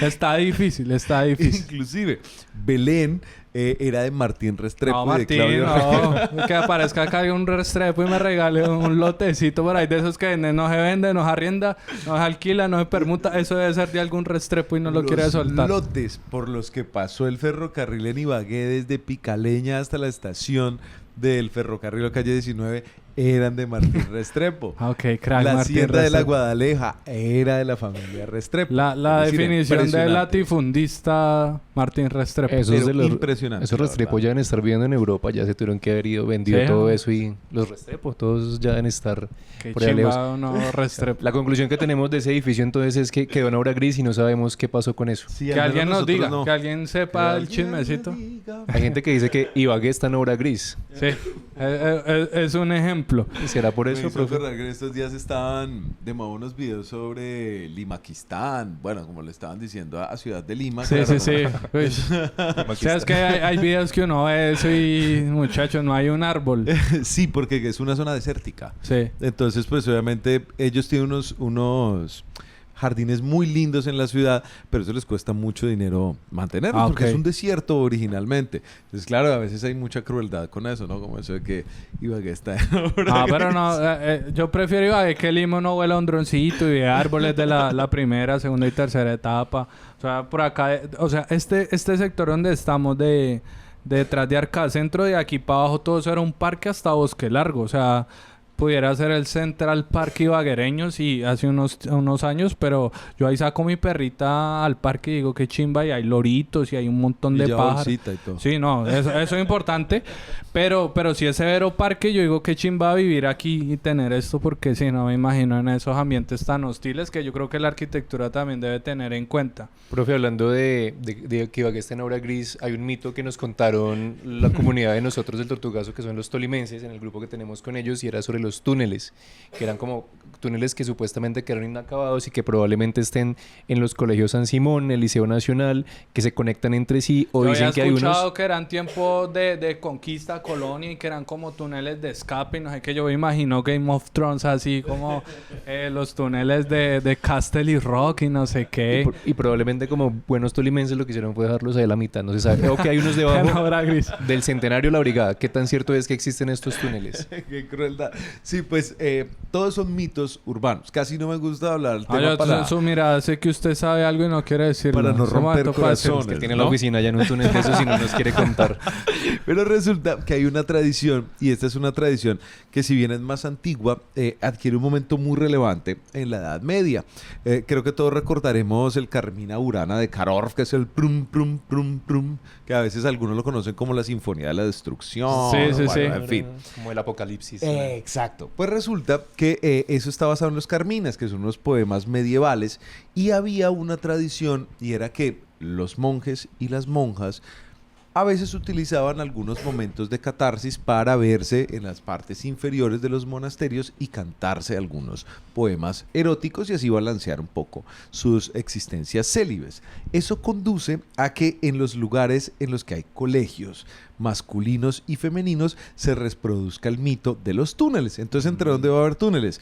Entre el oficial y el San Simón, o entre el convento, ¿cierto?, de Santo Domingo y la iglesia de Santo Domingo también, o del Rosario. Entonces, esos mitos de los túneles hasta el momento no han sido comprobados. Claro, para poder comprobarlo necesitaríamos un proyecto, ¿cierto?, de arqueología que nos permitiría saberlo. Cuando yo estuve en San Simón, y en San Simón, en una de las escaleras principales, había una portezuela y una vez se quedó abierta y nosotros nos asomamos. Yo me acuerdo que vi unos anaqueles, pero muchos de mis compañeros dijeron, si pilla, esos son los túneles. De modo que ese tipo de experiencias... Ahí empezaron el chisme. Sí, ahí empezó. Francel hace 40 años en el San Simón. El origen de la historia, los compañeros. Fui yo. Pero inclusive también está el de la cueva del fraile, ¿no? ¿Eso Muchas qué es? personas dicen, nosotros sí la vimos y era un túnel, ¿no? Pues lo que nos dice Camilo Pérez Salamanca en alguno de sus relatos es que realmente fueron un par de personas que estaban siendo educadas en el monasterio. Estaba el monjecito Rosato y llegó una muchacha nueva, el tipo quedó enamoradísimo de ella de él, se escaparon en una noche lluviosa de Ibagué, corrieron por donde pudieron, llegaron a la quebrada del Lavadero y en medio de esa noche se perdieron, se refugiaron en una cueva y allí murieron abrazados. Pues obviamente es un espacio de aleccionamiento, ¿no? Si usted se enamora de alguien y se escapa de acá, se va a morir, ¿no? El amor es un pecado. Hoy en día se la llevan por una cueva y... papá, es que a dormir, a ver Netflix en la cueva, no. En la tablet. Ya entiendo lo de fraile sin cabeza, ya lo dejaron sin cabeza. Lo en la descabezaron, pobrecito. Lo dejaron Oiga, no, pero entonces en resumen los túneles de Ibagué y todo esto son un mito que tiene origen en lo que usted dice, donde se encontraban, habían dos conexiones entre dos sitios técnicamente separados o prohibidos para hacer catarsis, lo llama usted sexual. Sí, yo pero quedé no por confundido, medio de yo un quedé- encuentro o qué. Quedé confundido con la forma en cómo contó la historia. O sea, el monje y la monja se encontraban a hacer el delicioso.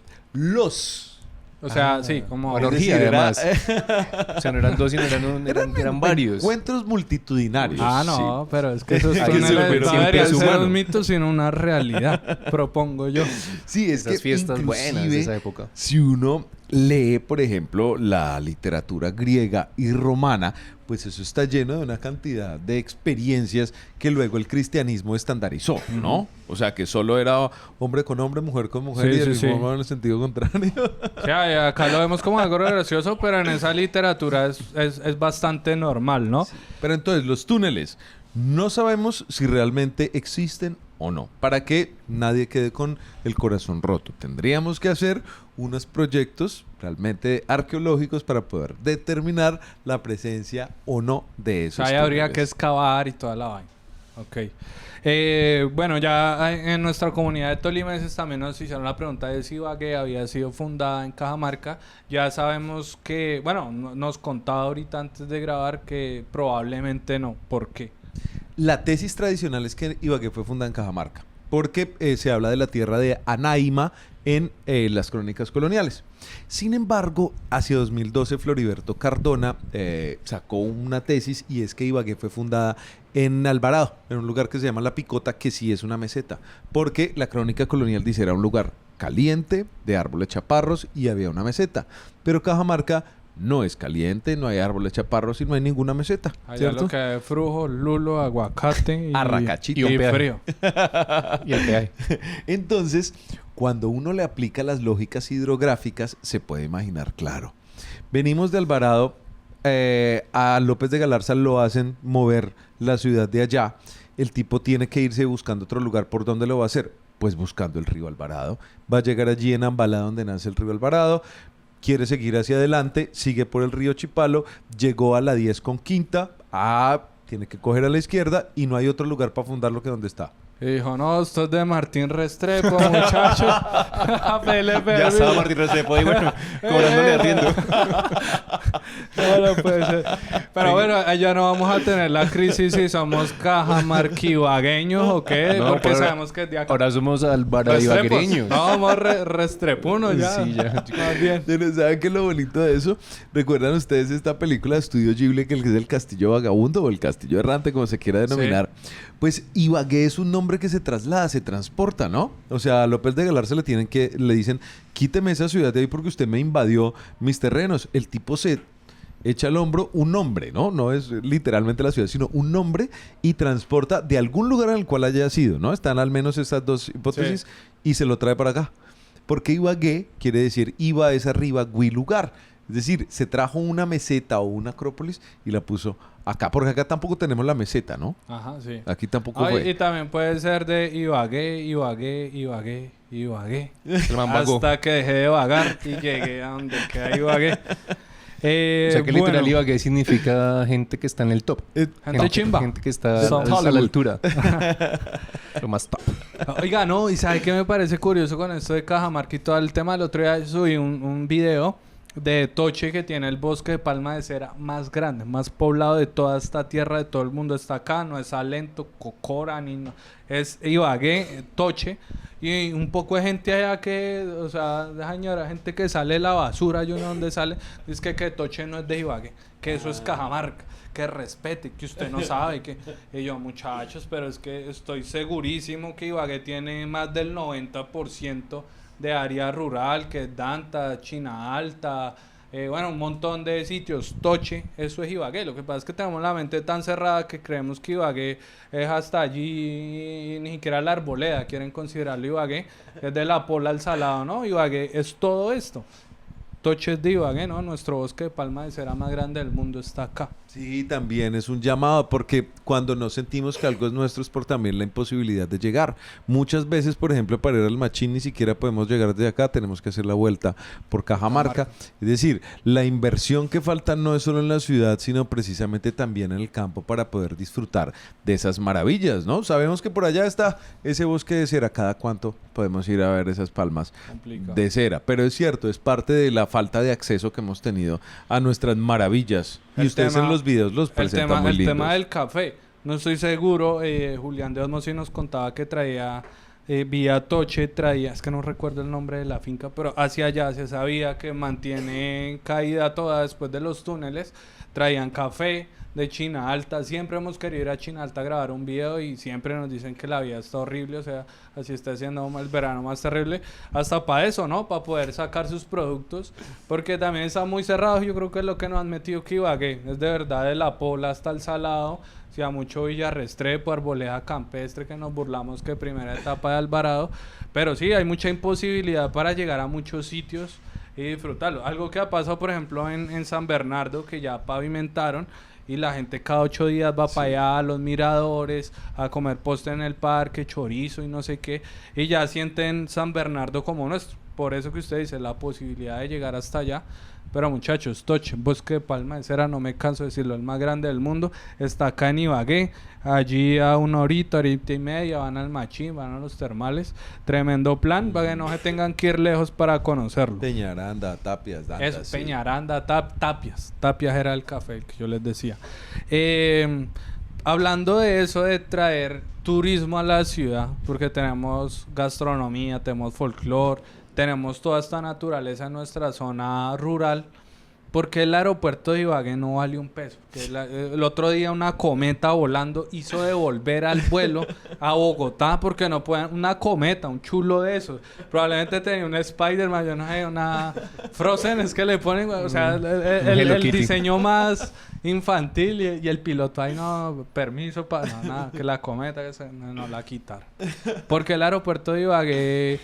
¿Está mal posicionado o tiene que ver con la inversión en infraestructura que hace falta para que pueda ser un aeropuerto internacional como lo es el de Armenia o Pereira? No recuerdo cuál es. Tiene vuelo a Miami una vez a la semana. Y acá, si hay una cometa, no podemos aterrizar. Hay algo que sucede con el aeropuerto y es que evidentemente surge alrededor de los años 50 dentro del propósito pues de actualización que había a nivel nacional. Los primeros vuelos tuvieron que aterrizar en Belén, en el parque, cuando apenas estaba siendo construido. Sí, imagina usted ahí saliendo y cuando el avión ahí aterrizando al frente de su casa. Apenas estaba realmente construyendo el barrio. Pero, por ejemplo, para el 40, SCATA, que era la Sociedad Colombo-Alemana de Aviación, ya había fotografiado la ciudad y todo el territorio hasta Armenia. Eso fue una locura, ¿no? Porque cuando se dan cuenta los Estados Unidos dicen, ¿cómo así que la compañía de aviación en Colombia es Colombo-Alemana y la de Brasil Ítalo-Brasileña? Si esas son las potencias del eje, y dicen, caramba, nos van a entrar por detrás estos manes y lo que hacen es liquidar todo ello. Pero entonces se necesitaba algunos lugares para empezar a implementarlo. Hay familias también pues que han sido muy adineradas en Ibagué, como los Vila, ¿cierto? Todos esos terrenos que eran de Perales y de... ¿Qué es Perales? Es como la zona... La así. zona, exactamente. Okay. Eran de los Vila y ellos deciden ceder, al menos dicen las partidas, esos espacios para el aeropuerto. Y comienza, pues, como muchas cosas, simplemente como una iniciativa de que pueda aterrizarse allí. Pero Ibagué, por su misma característica de ser un enclave en la cordillera central, donde tenemos un hermoso nevado, pues obviamente hace que eso sea un recorrido de niebla enorme, ¿no? Entonces todo lo que se empieza a evaporar en Perales empieza a subir y siempre vamos a tener bruma allí. Hay condiciones técnicas, yo pues no soy experto en aeronáutica, ¿cierto? Sí. Pero algunos dicen que si bien estuvo muy chévere la inversión reciente que se le hizo al aeropuerto, el problema es que la pista está mal ubicada, ¿sí? Porque los aviones no pueden salir hacia el oriente, sino que tienen que hacer un giro norte-sur, que es donde tenemos los cerros, entonces les queda mucho más complicado hacer ese vuelo. Pero hay una idea inclusive anterior a esa, y es que como en Flandes sí hay un aeropuerto que tiene todas las características que internacionales. Esta semana anterior a lo que estamos grabando, anunciaron una inversión para algo de infraestructura, no estoy seguro, pero búsquenlo, que pues, le metieron platica a Flandes. Sí, porque ese aeropuerto sí tiene para que lleguen las aeronaves más grandes. Entonces lo que decían a nivel de planear región era, dejemos el aeropuerto en Flandes y tenemos una línea de tren o de ferrocarril bien bacana que llegue hasta Ibagué, y también descentralizamos servicios, ¿no? Porque Flandes pues obviamente necesita más ingresos, pues todos necesitamos más, pero si empezamos como a trabajar en conjunto, así como el Quindío, puede funcionar un poco mejor. Pero parece que eso no funcionó. O sea, lo mismo que pasó con la piscina olímpica, que le hicieron como no era. Sí. Le hicieron como en una dirección diferente de la que tienen que... Pero bueno, ojalá Ibagué algún día pueda tener la oportunidad de tener un mejor aeropuerto y que sea más fácil llegar y salir. Sí. Porque lo que hablamos, Ibagué tiene muchas cosas chéveres y creo que la gente estaría muy contenta de poder disfrutarlo de manera más rápida, ¿no? Porque es que son 20 minutos que uno echa hasta Bogotá. O sea, vale que usted saque una hora de su vida para llegar a Bogotá, es tremenda locura. Y más que, bueno, que no vaya a tener el problema de que se atravesó una cometa y no puedan aterrizarlo. Profe, Francel, bueno, ¿qué iba a decir? Hablando de cosas que hubiera sido una chimba que salieran bien, pero salieron mal, nos preguntan los tolimenses, la comunidad del Tortugazo, del monumento musical que había en la glorieta del Óptimo en aquella época, y preguntan, ¿alguna vez ese monumento musical funcionó? ¿Alguna vez sonó? Lamentablemente no. Estaba diseñado para tener unas especificaciones en que los tubos o los cilindros se movieran fácilmente con los disparos de agua. Pero en Ibagué no existía la tecnología para ello, las mandaron a hacer en Ecuador, finalmente quedaron más pesadas de lo que eran, Entonces, cuando fueron instaladas, los chorros tampoco pudieron moverlas. Entonces, realmente nunca sonó. Fueron los sonidos del silencio. Nos imaginamos que hubiera podido sonar muy Usen la bello, pero- imaginación para imaginarse que están sonando. Hubieran puesto un baffle al menos ahí al lado a sonar. No, yo creo que la solución no era poner un QR ahí con el sanjuanero o algo para que no les cayera y ya. Sin embargo, vea que ahí hay varias cosas, ¿no? Y es que el monumento, digamos, como que era visto en su momento como un logro del diseño, porque iba a ser muy bello, ¿no? Que el agua pudiera mover el espacio, bueno. Pero a mí me recuerda uno de nuestros mitos, ¿no? Y es que Iva Nazca, cuando fue condenada a la hoguera, ella maldijo los cantos. Por eso es contradictorio que Ibagué sea la ciudad musical. Pero entonces cada que hay un problema así con un monumento musical que no se puede construir ningún escenario para la música, Nazca. es la maldición de Iva Nazca. O sea No, que el pero jamming no se pudo hacer porque Iván Azca Ay, maldijo marica, eso. sí. Con No, razón. los Black Eyed Peas no pudieron venir a Ibagué por culpa de la maldición de Iván Azca. Los Black Eyed Peas estaban ahí. No, Iván Azca, no. No fue culpa de los Casallas, que eran los del jam, sino... Ahí pero tienen otra parte de la falla de Ibagué. No, Uy, esa historia de la maldición de Iván Azca está muy buena. Ojalá no lo vayan a escuchar nuestros políticos porque suelen echar la culpa de Sí. eso a todos. No, fue Iván Azca que Iván me Azca, maldijo el la puente de obra. la 60, Iván Azca metió por allá una guaca y no podemos sacar. Iván Azca, no. O Es sea por un que- túnel, es por un túnel. En esta ciudad, como artistas como Garzón y Collazos, a la actualidad Santiago Cruz, una excepción a esa maldición de Iván Azca. Pero vea, de verdad que me sorprende lo lejos que estamos de conocer la historia y todas estas vainas chimbas que tiene. Digo vainas chimbas, historias, datos, que no se lo está inventando Francel, sino que me imagino que llevas toda su vida académica leyendo, buscando, comparando, contrastando. Y no como hacemos ahorita que, ay, es que un TikTok me dijo que tal cosa no. Yo creo que esto es lo valioso de la academia, que yo creo que a muchos les da pereza coger un libro y buscar tal cosa. Llegando a eso, yo quería preguntarle por un chisme que no encontré, que dice, busqué en TikTok, no lo encontré, Facebook, Twitter, nada. Y es que el edificio del Banco Agrario, que muchos llaman la Caja Agraria en el centro de la ciudad, que muchos dicen que es el edificio más alto de la ciudad, una vez se desprendió una losa o una baldosa o no sé cómo le llamen a esto y le cayó en la cabeza a un señor y lo mató. Yo escuché eso, ustedes lo escucharon, pero no hay información. Andrés Francel, ¿esto pasó? ¿Tiene o no se puede hablar de esto? Está en misterio. Yo también escuché en el momento en que sucedió que una persona había muerto por una losa de esas. Pero también escuché que no había muerto nadie, que simplemente sí había una señora con un bebé o con una niña que le había caído cerca y pues inmediatamente se prendieron peor, con las un niño. alertas, ¿no? Terrible. Pero lo cierto es que sí a nivel nacional, en algún edificio, si no estoy mal fue en Bogotá o en Barranquilla, hubo un herido grave. Y es porque estas losas pues evidentemente no se atornillaban. Si todos recordamos, O sea, lo pegan así. ¡pah! estaba así, pegado normal. Así se utilizaba el enchape, ¿cierto?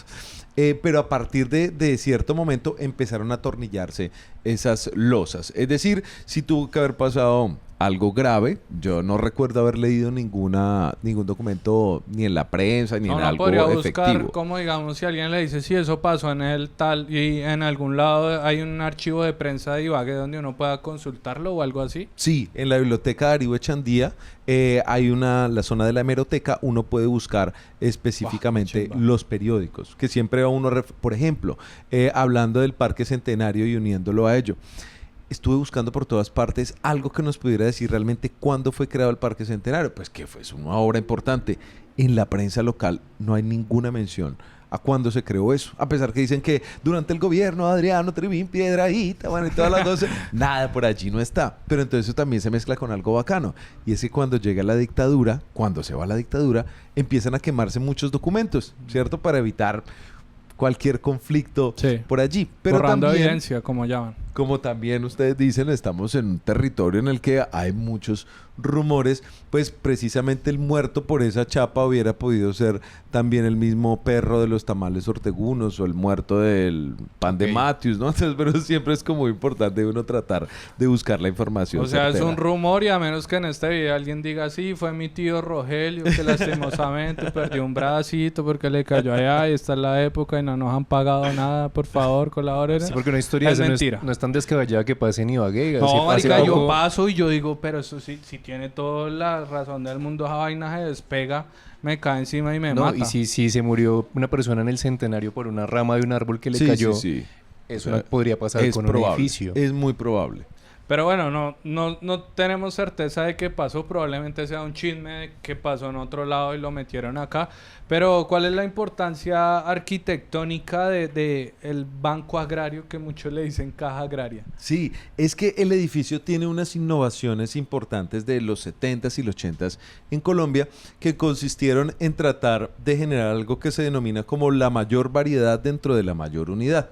Entonces, si uno va bajando por la tercera, va a ver que se parece mucho al edificio de Coltejer como con la aguja. Pero si va bajando por la cuarta, el edificio parece que fuera un cartón, que fuera absolutamente plano. Entonces, desde donde quiera que uno lo mire, el edificio es versátil, es diferente.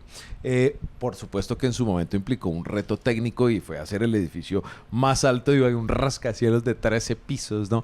Yo me mantengo riéndome con mis estudiantes porque les digo, por ejemplo, si unos superhéroes vivieran en Ibagué, sería complicado. Por ejemplo, un hombre araña en Ibagué, No, paila. baila, pobrecito, le tocó vender mangos, aguacates, lechoncita, alguna otra vaina, ¿no? Porque Sí, de no, resto- no le da para brincar por todos lados. Exacto. Pero ese edificio fue un reto. Tiene algunos problemas y es que no generó el suficiente espacio público para lo que necesita una torre de ellas. Sin embargo, si vemos, sí hay cierto espacio público. Diferente, por ejemplo, a los edificios que estamos haciendo en la actualidad que no dejan ni un poquito más de andén, ¿no? Todo es absolutamente cerrado y la ciudad finalmente se asfixia. Pero es un edificio muy bello, de arquitectura moderna, limpia, con procesos constructivistas, de esto de mayor variedad dentro de la mayor unidad. La chapa es preciosa, ¿no? Ese tipo de roca es muy linda, peligrosa, Hágame sí. caer acá, pum. No se volvió a hacer precisamente. Oiga, no, otra vez vuelvo y me imagino a Francés y sus estudiantes o sus amigos arquitectos allá. Uy, mire, parece desde la 10:15 a las 3 de la tarde y ya cómo se le ven esas losas, marica, cómo le pega, qué rico. El porno para ellos ahí. sí, Uf, eso. cómo le pega la luz. Uf. Porno No, para qué arquitectos. Había una chilena, ¿no? Que hacía eso, ¿no? ¿Sí? Porno para... Sí, hace Arquitectos. tiempo lo había visto. Ah, pero es chévere, ahí encontramos cómo alguien puede disfrutar tanto algo que uno pasa todos los días y ni siquiera mira para arriba para darse cuenta de eso, de que tiene un techito rojo, no sé. Sí, O sea, me sí, acuerdo sí, de sí, eso, sí. de la forma que parecía un Play 5 cuando salió, nosotros lo comparamos y decíamos, Adelantado a su época, estaba Sí, ahí estoy inspirado. No, y que evidentemente las personas que estamos escuchando esta conversación y que nos están viendo en el podcast van a ver Ibagué con otros ojos después de escuchar estas historias. Qué chimba esto. Bueno, vamos cerrando y vamos rápido con estas preguntas, Andrés Francel. Para usted, desde la arquitectura, ¿cuál es el barrio más lindo de Ibagué?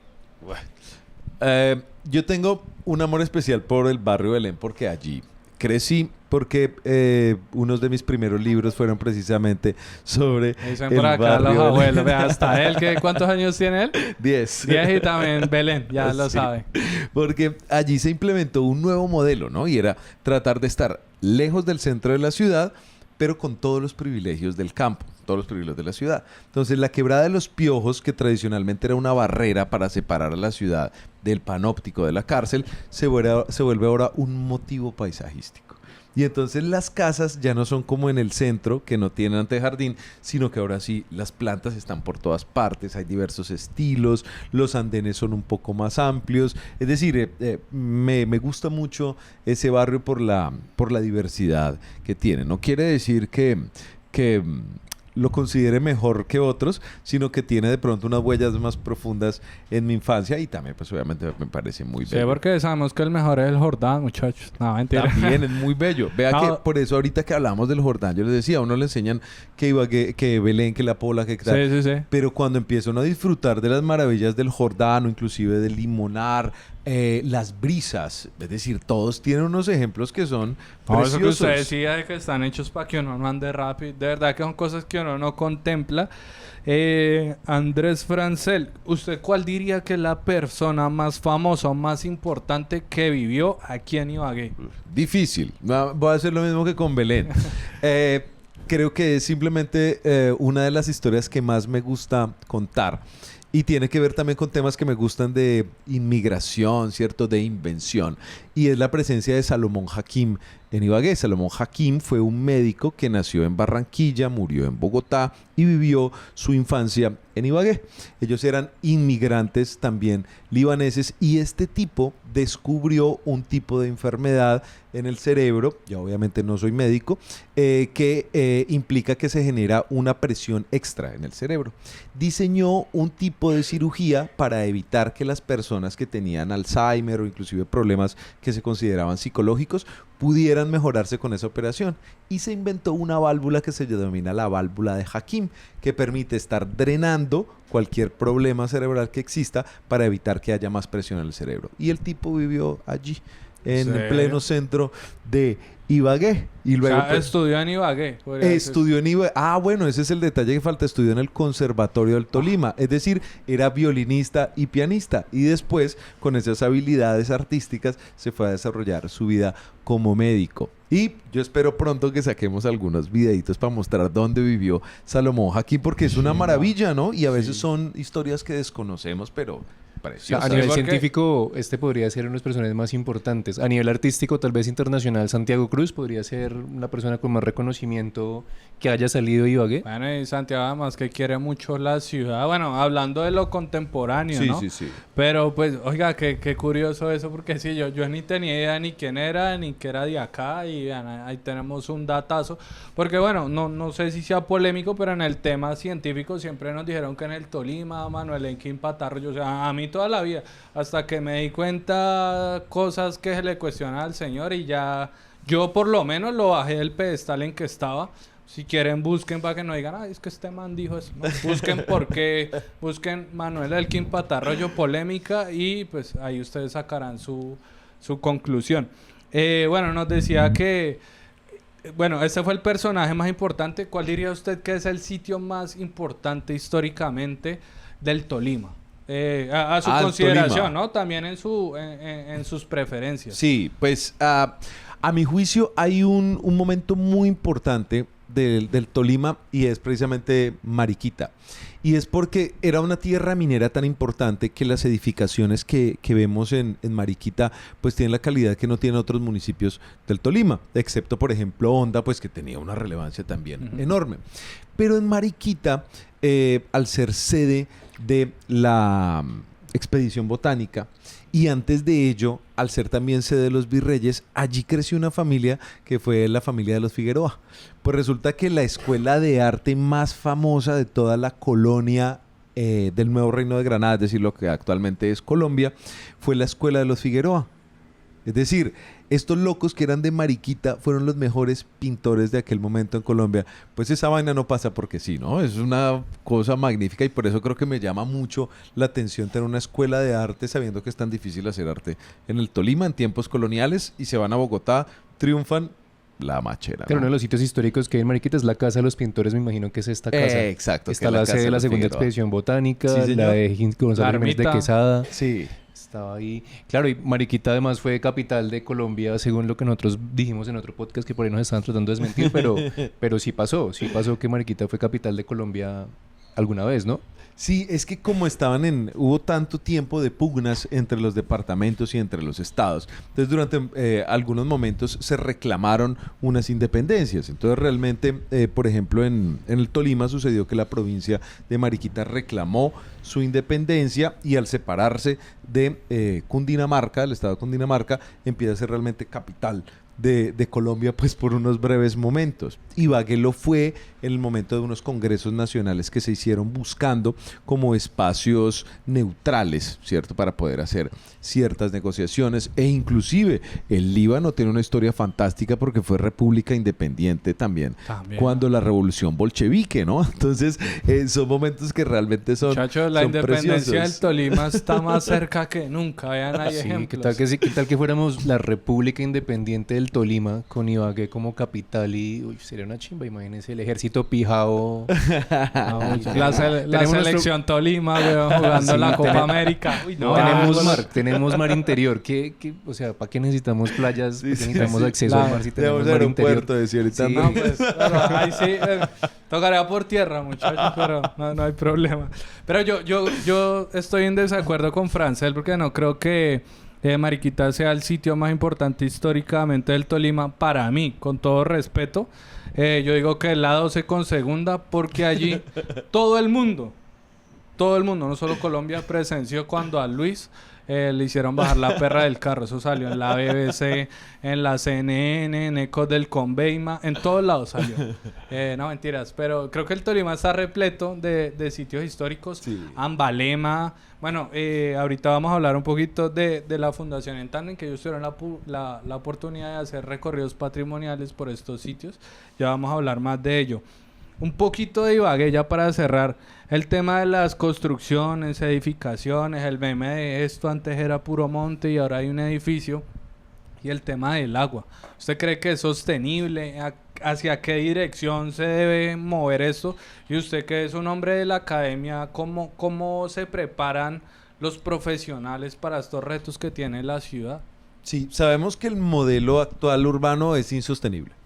Y hay otros modelos que vienen desde los años 70 que buscan llamar la atención sobre la sostenibilidad, ¿cierto? Entonces, esencialmente, el agua. ¿De dónde vamos a sacar el agua? Esa es una respuesta que todavía no nos hemos acabado de dar en Ibagué y cada vez que hay un verano o que hay un invierno o que no hay nada, se va a ir Todo el tiempo. el agua, ¿no? Si llueve se van todos los servicios, si hace sol se van todos los servicios porque no está solucionado Y así el nos problema. queremos independizar, sea serio, man.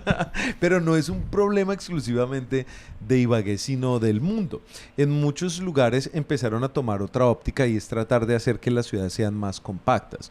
Nuestras ciudades, digamos que tienen un buen balance, pero finalmente ese balance solo se puede juzgar por la suficiencia que tengamos en algunos servicios. Sabemos, por ejemplo, que al hacer la arboleda fue lo mismo que hicimos hace 50 años con el Jordán.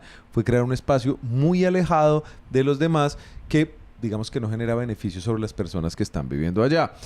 Problemas como el agua, como el mismo transporte y así sucesivamente. Entonces lo que deberíamos buscar es que los lotes que están vacíos en varias zonas de la ciudad empiecen a urbanizarse y que principalmente no depredemos las fuentes hídricas, ¿no? Por ejemplo, ahorita que estábamos hablando de las fuentes hídricas cerca de la Samaria, como el río Opia, pues ya están oliendo horrible. Y pues es muy triste, ¿no? Que no cuidemos el agua, que es lo esencial, o debería ser lo esencial para nosotros. Pero sí, el panorama por ahora no es el mejor. Lo ideal es que tengamos como en el centro la planeación alrededor del agua, tratar de generar espacios más humanos, que los andenes sean más cómodos, porque realmente no generamos ciudades para las personas, sino ciudades para los automóviles, y allí no es donde está el corazón. Y por supuesto, pues que aprovechemos esa belleza de entorno natural que tenemos, ¿no? Creo que pocos lugares en el mundo se dan ese lujo de tener aquí un abanico de montañas tan precioso. Tenemos un desierto en Gualanda, en Nevado del Tolima, un volcán activo en Toche, una locura lo que hay en Ibagué. Y bueno, mi mamá siempre me decía, no, mijo, es que esa carretera la construyó el alcalde no sé qué, y hizo esto, hizo lo otro. Y yo me puse a buscar y sí, durante su mandato se desarrolló muchas de las obras de infraestructuras que todavía se mantienen hoy en Ibagué. Fue el señor Francisco Peñalosa. ¿Usted considera que ha sido el mejor alcalde de Ibagué en términos de desarrollo de infraestructura? Sí, no me gusta meterme mucho en términos políticos, pero sí es muy importante la huella que dejó Peñalosa en el desarrollo de Ibagué. La mayoría de obras de puentes, de avenidas, realmente fueron realizadas durante su gobierno. Así que, evidentemente, el tipo le apostó a hacer un desarrollo infraestructural y eso es innegable. Inclusive, yo recuerdo cuando estaba pequeñito que fuimos con mi papá a hacer una fila para reclamar una antena para poder ver TV Pacho, que era pues televisión abierta, gratuita para todos. Como el TDT de hoy. Le decíamos nosotros la perubólica, porque estaban todos los canales peruanos, pero en ese momento nos dimos cuenta que Perú era más desarrollado a nivel de telecomunicaciones que nosotros, ¿sí? Es decir, otra de las mentiras que teníamos los colombianos, creíamos, pues mejor dicho, súper avanzados, cuando damos cuenta que estamos espero en la olla, no teníamos sino 2 canales. Entonces, realmente el enfoque del hombre en la generación de obras fue muy importante. No conozco sus defectos, sus polémicas, pero allí están las obras, ¿no? Uno las puede criticar y decir, no, que a esta obra le faltó más amplitud o... Lo puede decir, pero finalmente fue quien las realizó y eso creo que hay que valorarle muchísimo en la historia de la ciudad. Bueno, y también estaría chévere de que en esta planeación que hace la ciudad se tenga en cuenta menos políticos y menos favores económicos y más arquitectos, no digo como usted para no ser lambón, pero gente que le preocupe la historia, la ciudad, el tema de que todo sea bonito, el tema de que haya el suficiente espacio público y pues el tema de los servicios básicos para la gente que de aquí a 20 años no vayan a estar sin agua, los de la Arboleda, los de Picaleña o los de la nueva urbanización que se haga donde se haga. Francel, para cerrar, yo quiero contarle a la gente cómo lo conocí. Una vez nos escribió la fundación en Tandem, que ya los había visto por ahí. Ellos montan bici, hacían bicipasos y toda la vaina. Me dijeron, queremos hacer unos videos. Y yo, uy, parce, que videos, paseos patrimoniales, se llamaba la vaina. Yo dije, tremendo ladrillazo. Pero a mí me gustan los retos. Y dije, bueno, vamos a hacerle, hágale todo bien. Y, sorpresa, cuando fui al primer paseo patrimonial, quedé maravillado por la manera que tiene el señor Andrés Francel de decir, vea, este pedazo de ladrillo fue hecho con tal vaina, con sangre burro, y lo pegaron acá, unos esclavos escandinavos que, mejor dicho, bueno, exagero, pero así como lo cuenta, sin exagerar y sin mentir y con datos de toda su vida de estudio. A mí me cautivó la manera que tiene Francel de contar el patrimonio, que no es más que todo lo que vemos todos los días cuando salimos a la calle, y la relevancia histórica de edificios, sitios. Me encantó. Ahí los conocí y pues por eso hoy está acá, porque lo invitamos. Y ellos en la Fundación En Tandem han hecho el tema de movilidad en la ciudad, bicicletas, ¿cómo se llama esto? Movilidad sostenible, y lo han combinado con patrimonio. Es decir, yo cojo mi bici, me voy a pie y vamos por la Pola charlando de por qué esta casa tiene estas ventanas, quién vivió acá. Mejor dicho, una tremenda locura que yo sé que cualquiera que esté escuchando eso, porque lo dije yo, son aburridos, pero si lo dice Francel, es una chimba. ¿Qué es el trabajo de la Fundación En Tandem? Bueno, la Fundación es un grupo humano muy bello que promueve precisamente los modos de vida sostenibles. Ellos principalmente han trabajado alrededor de la bicicleta. Fue fundada por Kelly Camacho y por Carlos Cafure. Como en 2016 se reunieron ellos para realizar el Foro Nacional de la Bicicleta en Ibagué. Resulta que yo había empezado a desarrollar con mis estudiantes algunas estrategias pues para que no se me quedaran dormidos en clase, ¿no? Porque uno en arquitectura trasnocha, llega a las 6 de la mañana a clase y se encuentra un man hablándole de historia. No joda, cualquiera se duerme, ¿sí o no? Entonces dije, no, bueno, vamos a salir con mis estudiantes, que eso implica otro reto, ¿no? Porque ahorita también estábamos hablando, uno le enseñan la historia como se la deben enseñar, la historia de París, la historia de Múnich, ¿cierto? La historia de Italia, pero pues historia de Gualanday, de Chicoral, de Ibagué, por favor, eso no tiene la relevancia suficiente, carachas. Pero entonces implica un reto, y es que, primero, no hay libros de arquitectura de Ibagué, o sea que ¿qué toca? Papito, estúdielos y escríbalos. Escríbalo. Entonces, por una parte era salir con los estudiantes, movernos del salón, pero aprender a levantar la cabeza y a estar expuesto a que las preguntas que me hicieran, muy probablemente yo no sabría cómo responderlas. Pero lo que sí les iba a decir es, Bien, averigüémoslo.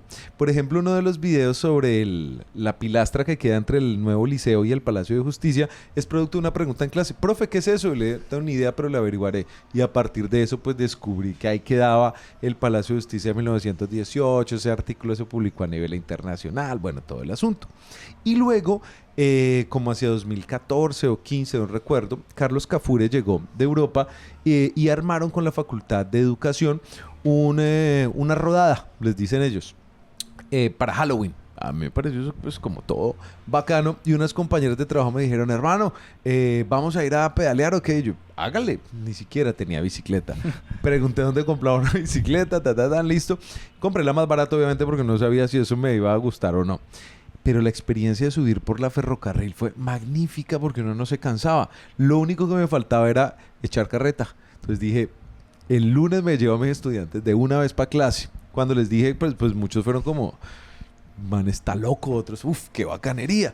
Pero eso lo que implica es que estamos activos haciendo cosas. Luego entonces nos reunimos con la fundación en tándem y Kelly empieza a diseñar unos proyectos de una envergadura mayor, ¿no? Que ya no es solo salir con las universidades de Ibagué, sino buscar financiación en el Ministerio de Cultura. Y a ello lo denominó las noches patrimoniales y los recorridos patrimoniales. Entonces empezamos a ir a Honda, a Mariquita, a Ambalema, y a través de esa relevancia consiguió ella también, por ejemplo, con la empresa de renovación urbana de Bogotá y la Universidad de los Andes en Bogotá, fuimos y les hicimos también un bicipaseo patrimonial. Y luego fuimos al Foro Mundial de la Bicicleta en Manizales a hacerles un paseo patrimonial allá. Y el año pasado estuvimos en México en el Foro Mundial de la Bicicleta también contándoles su propio cuento. Entonces ha sido realmente una experiencia muy bella que tiene que ver con esos estrategias sostenibles para la enseñanza. Obviamente la fundación tiene un espectro amplio, ¿no? De su programa, ¿cierto?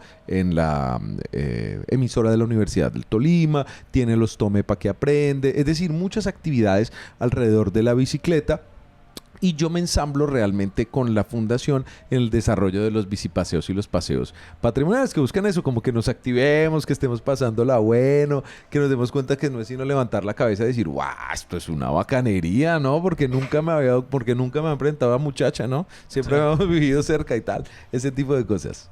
No, y créanme que de verdad es un parche que se disfruta mucho porque yo sé que a uno probablemente no le interese saber con qué ladrillo se hizo el panóptico. Por ejemplo, que yo estuve allá, ellos hicieron un paseo patrimonial, o bueno, no sé si ese tenía otro nombre, un recorrido con gente que tenía limitaciones visuales y auditivas. Sí. Parce, hicieron un prototipo del panóptico en 3D para que las personas que no podían verlo pudieran tocar. Y pues Francel adaptó su charla a decir, mire, toquen el ladrillo y se siente así. Yo decía, parce, qué chimba poderle contar a la gente la historia como de verdad le va a interesar, que es tocando y viéndola, estando allí, incluso teniendo las limitaciones que tenían estas personas, las dificultades. Entonces yo dije, no, eso fue una maravilla y por eso les recomiendo que no se pierda ningún evento de la Fundación en Tándem. De que agradecerle al señor Andrés Francel por haber estado acá a compartir con nosotros, siempre la buena onda, porque así como lo ven, así es.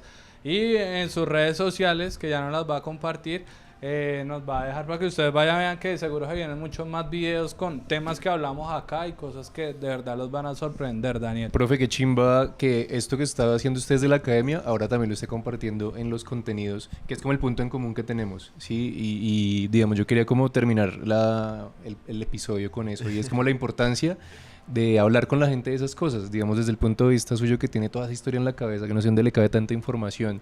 Lo que nosotros hacemos es como llevar, hablando de la contemporaneidad, que es como lo que está pasando actualmente, volverlo cultura pop, como esto es importante para que la gente se identifique y encuentre como esos puntos en común, que es lo que nosotros decimos, es convertir la historia, convertir la identidad en un meme, que es como una cosa que la gente lo puede ver y decir, yo me identifico con eso.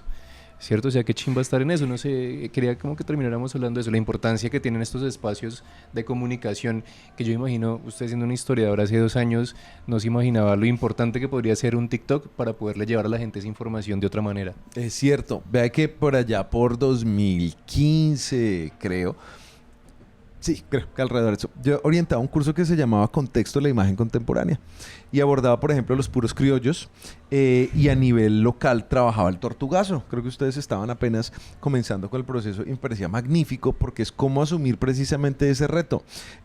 Cómo hacemos para generar contenido desde la región. Tanto que un estudiante que creo que hacía algunos trabajos para ustedes escribió hizo una publicación en Facebook en aquel momento y dijo, como cuando hablan bien de tu trabajo en plena clase, ¿no? Y era que estaba trabajando con ustedes en el Tortugazo. Claro, yo subí algunos videitos desde hace tiempo para ir contando algunas cosas. Sin embargo, hace como 2 meses que abrí el TikTok fue que eso explotó, ¿no? En la medida en que también asume otro tipo de retos. Claro, los videos que yo hacía antes era sentarme como a hablar un poco de un tema. Claro, no generaba como el mismo muy interés. Magistral. Exacto, muy magistral. Entonces, asumir ese reto precisamente de cómo hace uno para difundir, para encontrar algo que enganche, pues es muy bonito. Y precisamente enlazo eso, pues porque hablando de ustedes que lo hacía hace tiempo a nivel académico, pues ahora ustedes me invitan para hablar un poco de eso. Entonces, como esos círculos virtuosos que existen, ¿no?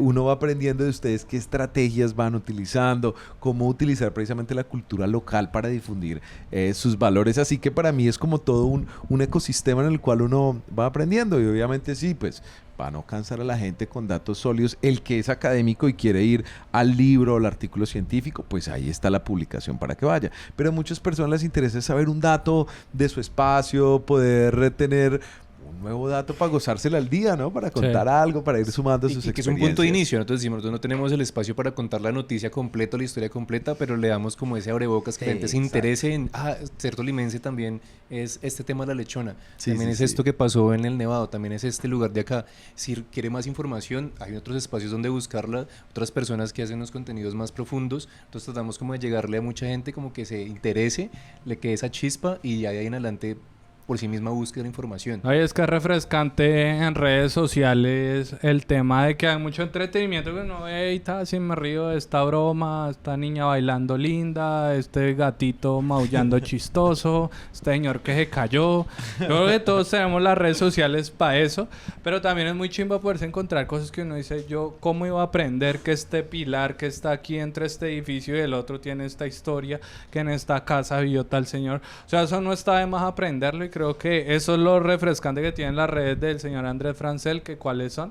Andrés Francel, Francl, como Francia, pero Francel. Facilito. En todos, no tengo tocayos, así que me queda fácil. En TikTok, en Instagram, en Facebook, en YouTube, en Kawaii también estoy subiendo, sí. Y aquí en Tollywood también estuvo el Por señor supuesto. Francel, que muchas gracias por haber venido. Ya saben, sígalo. Muchas gracias a todos los que estuvieron a este capítulo, que yo creo que, con todo respeto para los anteriores, ha sido mi favorito. Y no sé qué más tenga que agregar, Daniel. Gracias por habernos acompañado hoy también. Recuerden estos episodios compartirlos con más personas, darle compartir, comentarlo, decir cuál fue la mejor parte para que sigamos teniendo más episodios con personas estrellas de Tollywood como el profe Francel. Muchísimas gracias, los Nos mejores vemos. deseos. Chao, chao.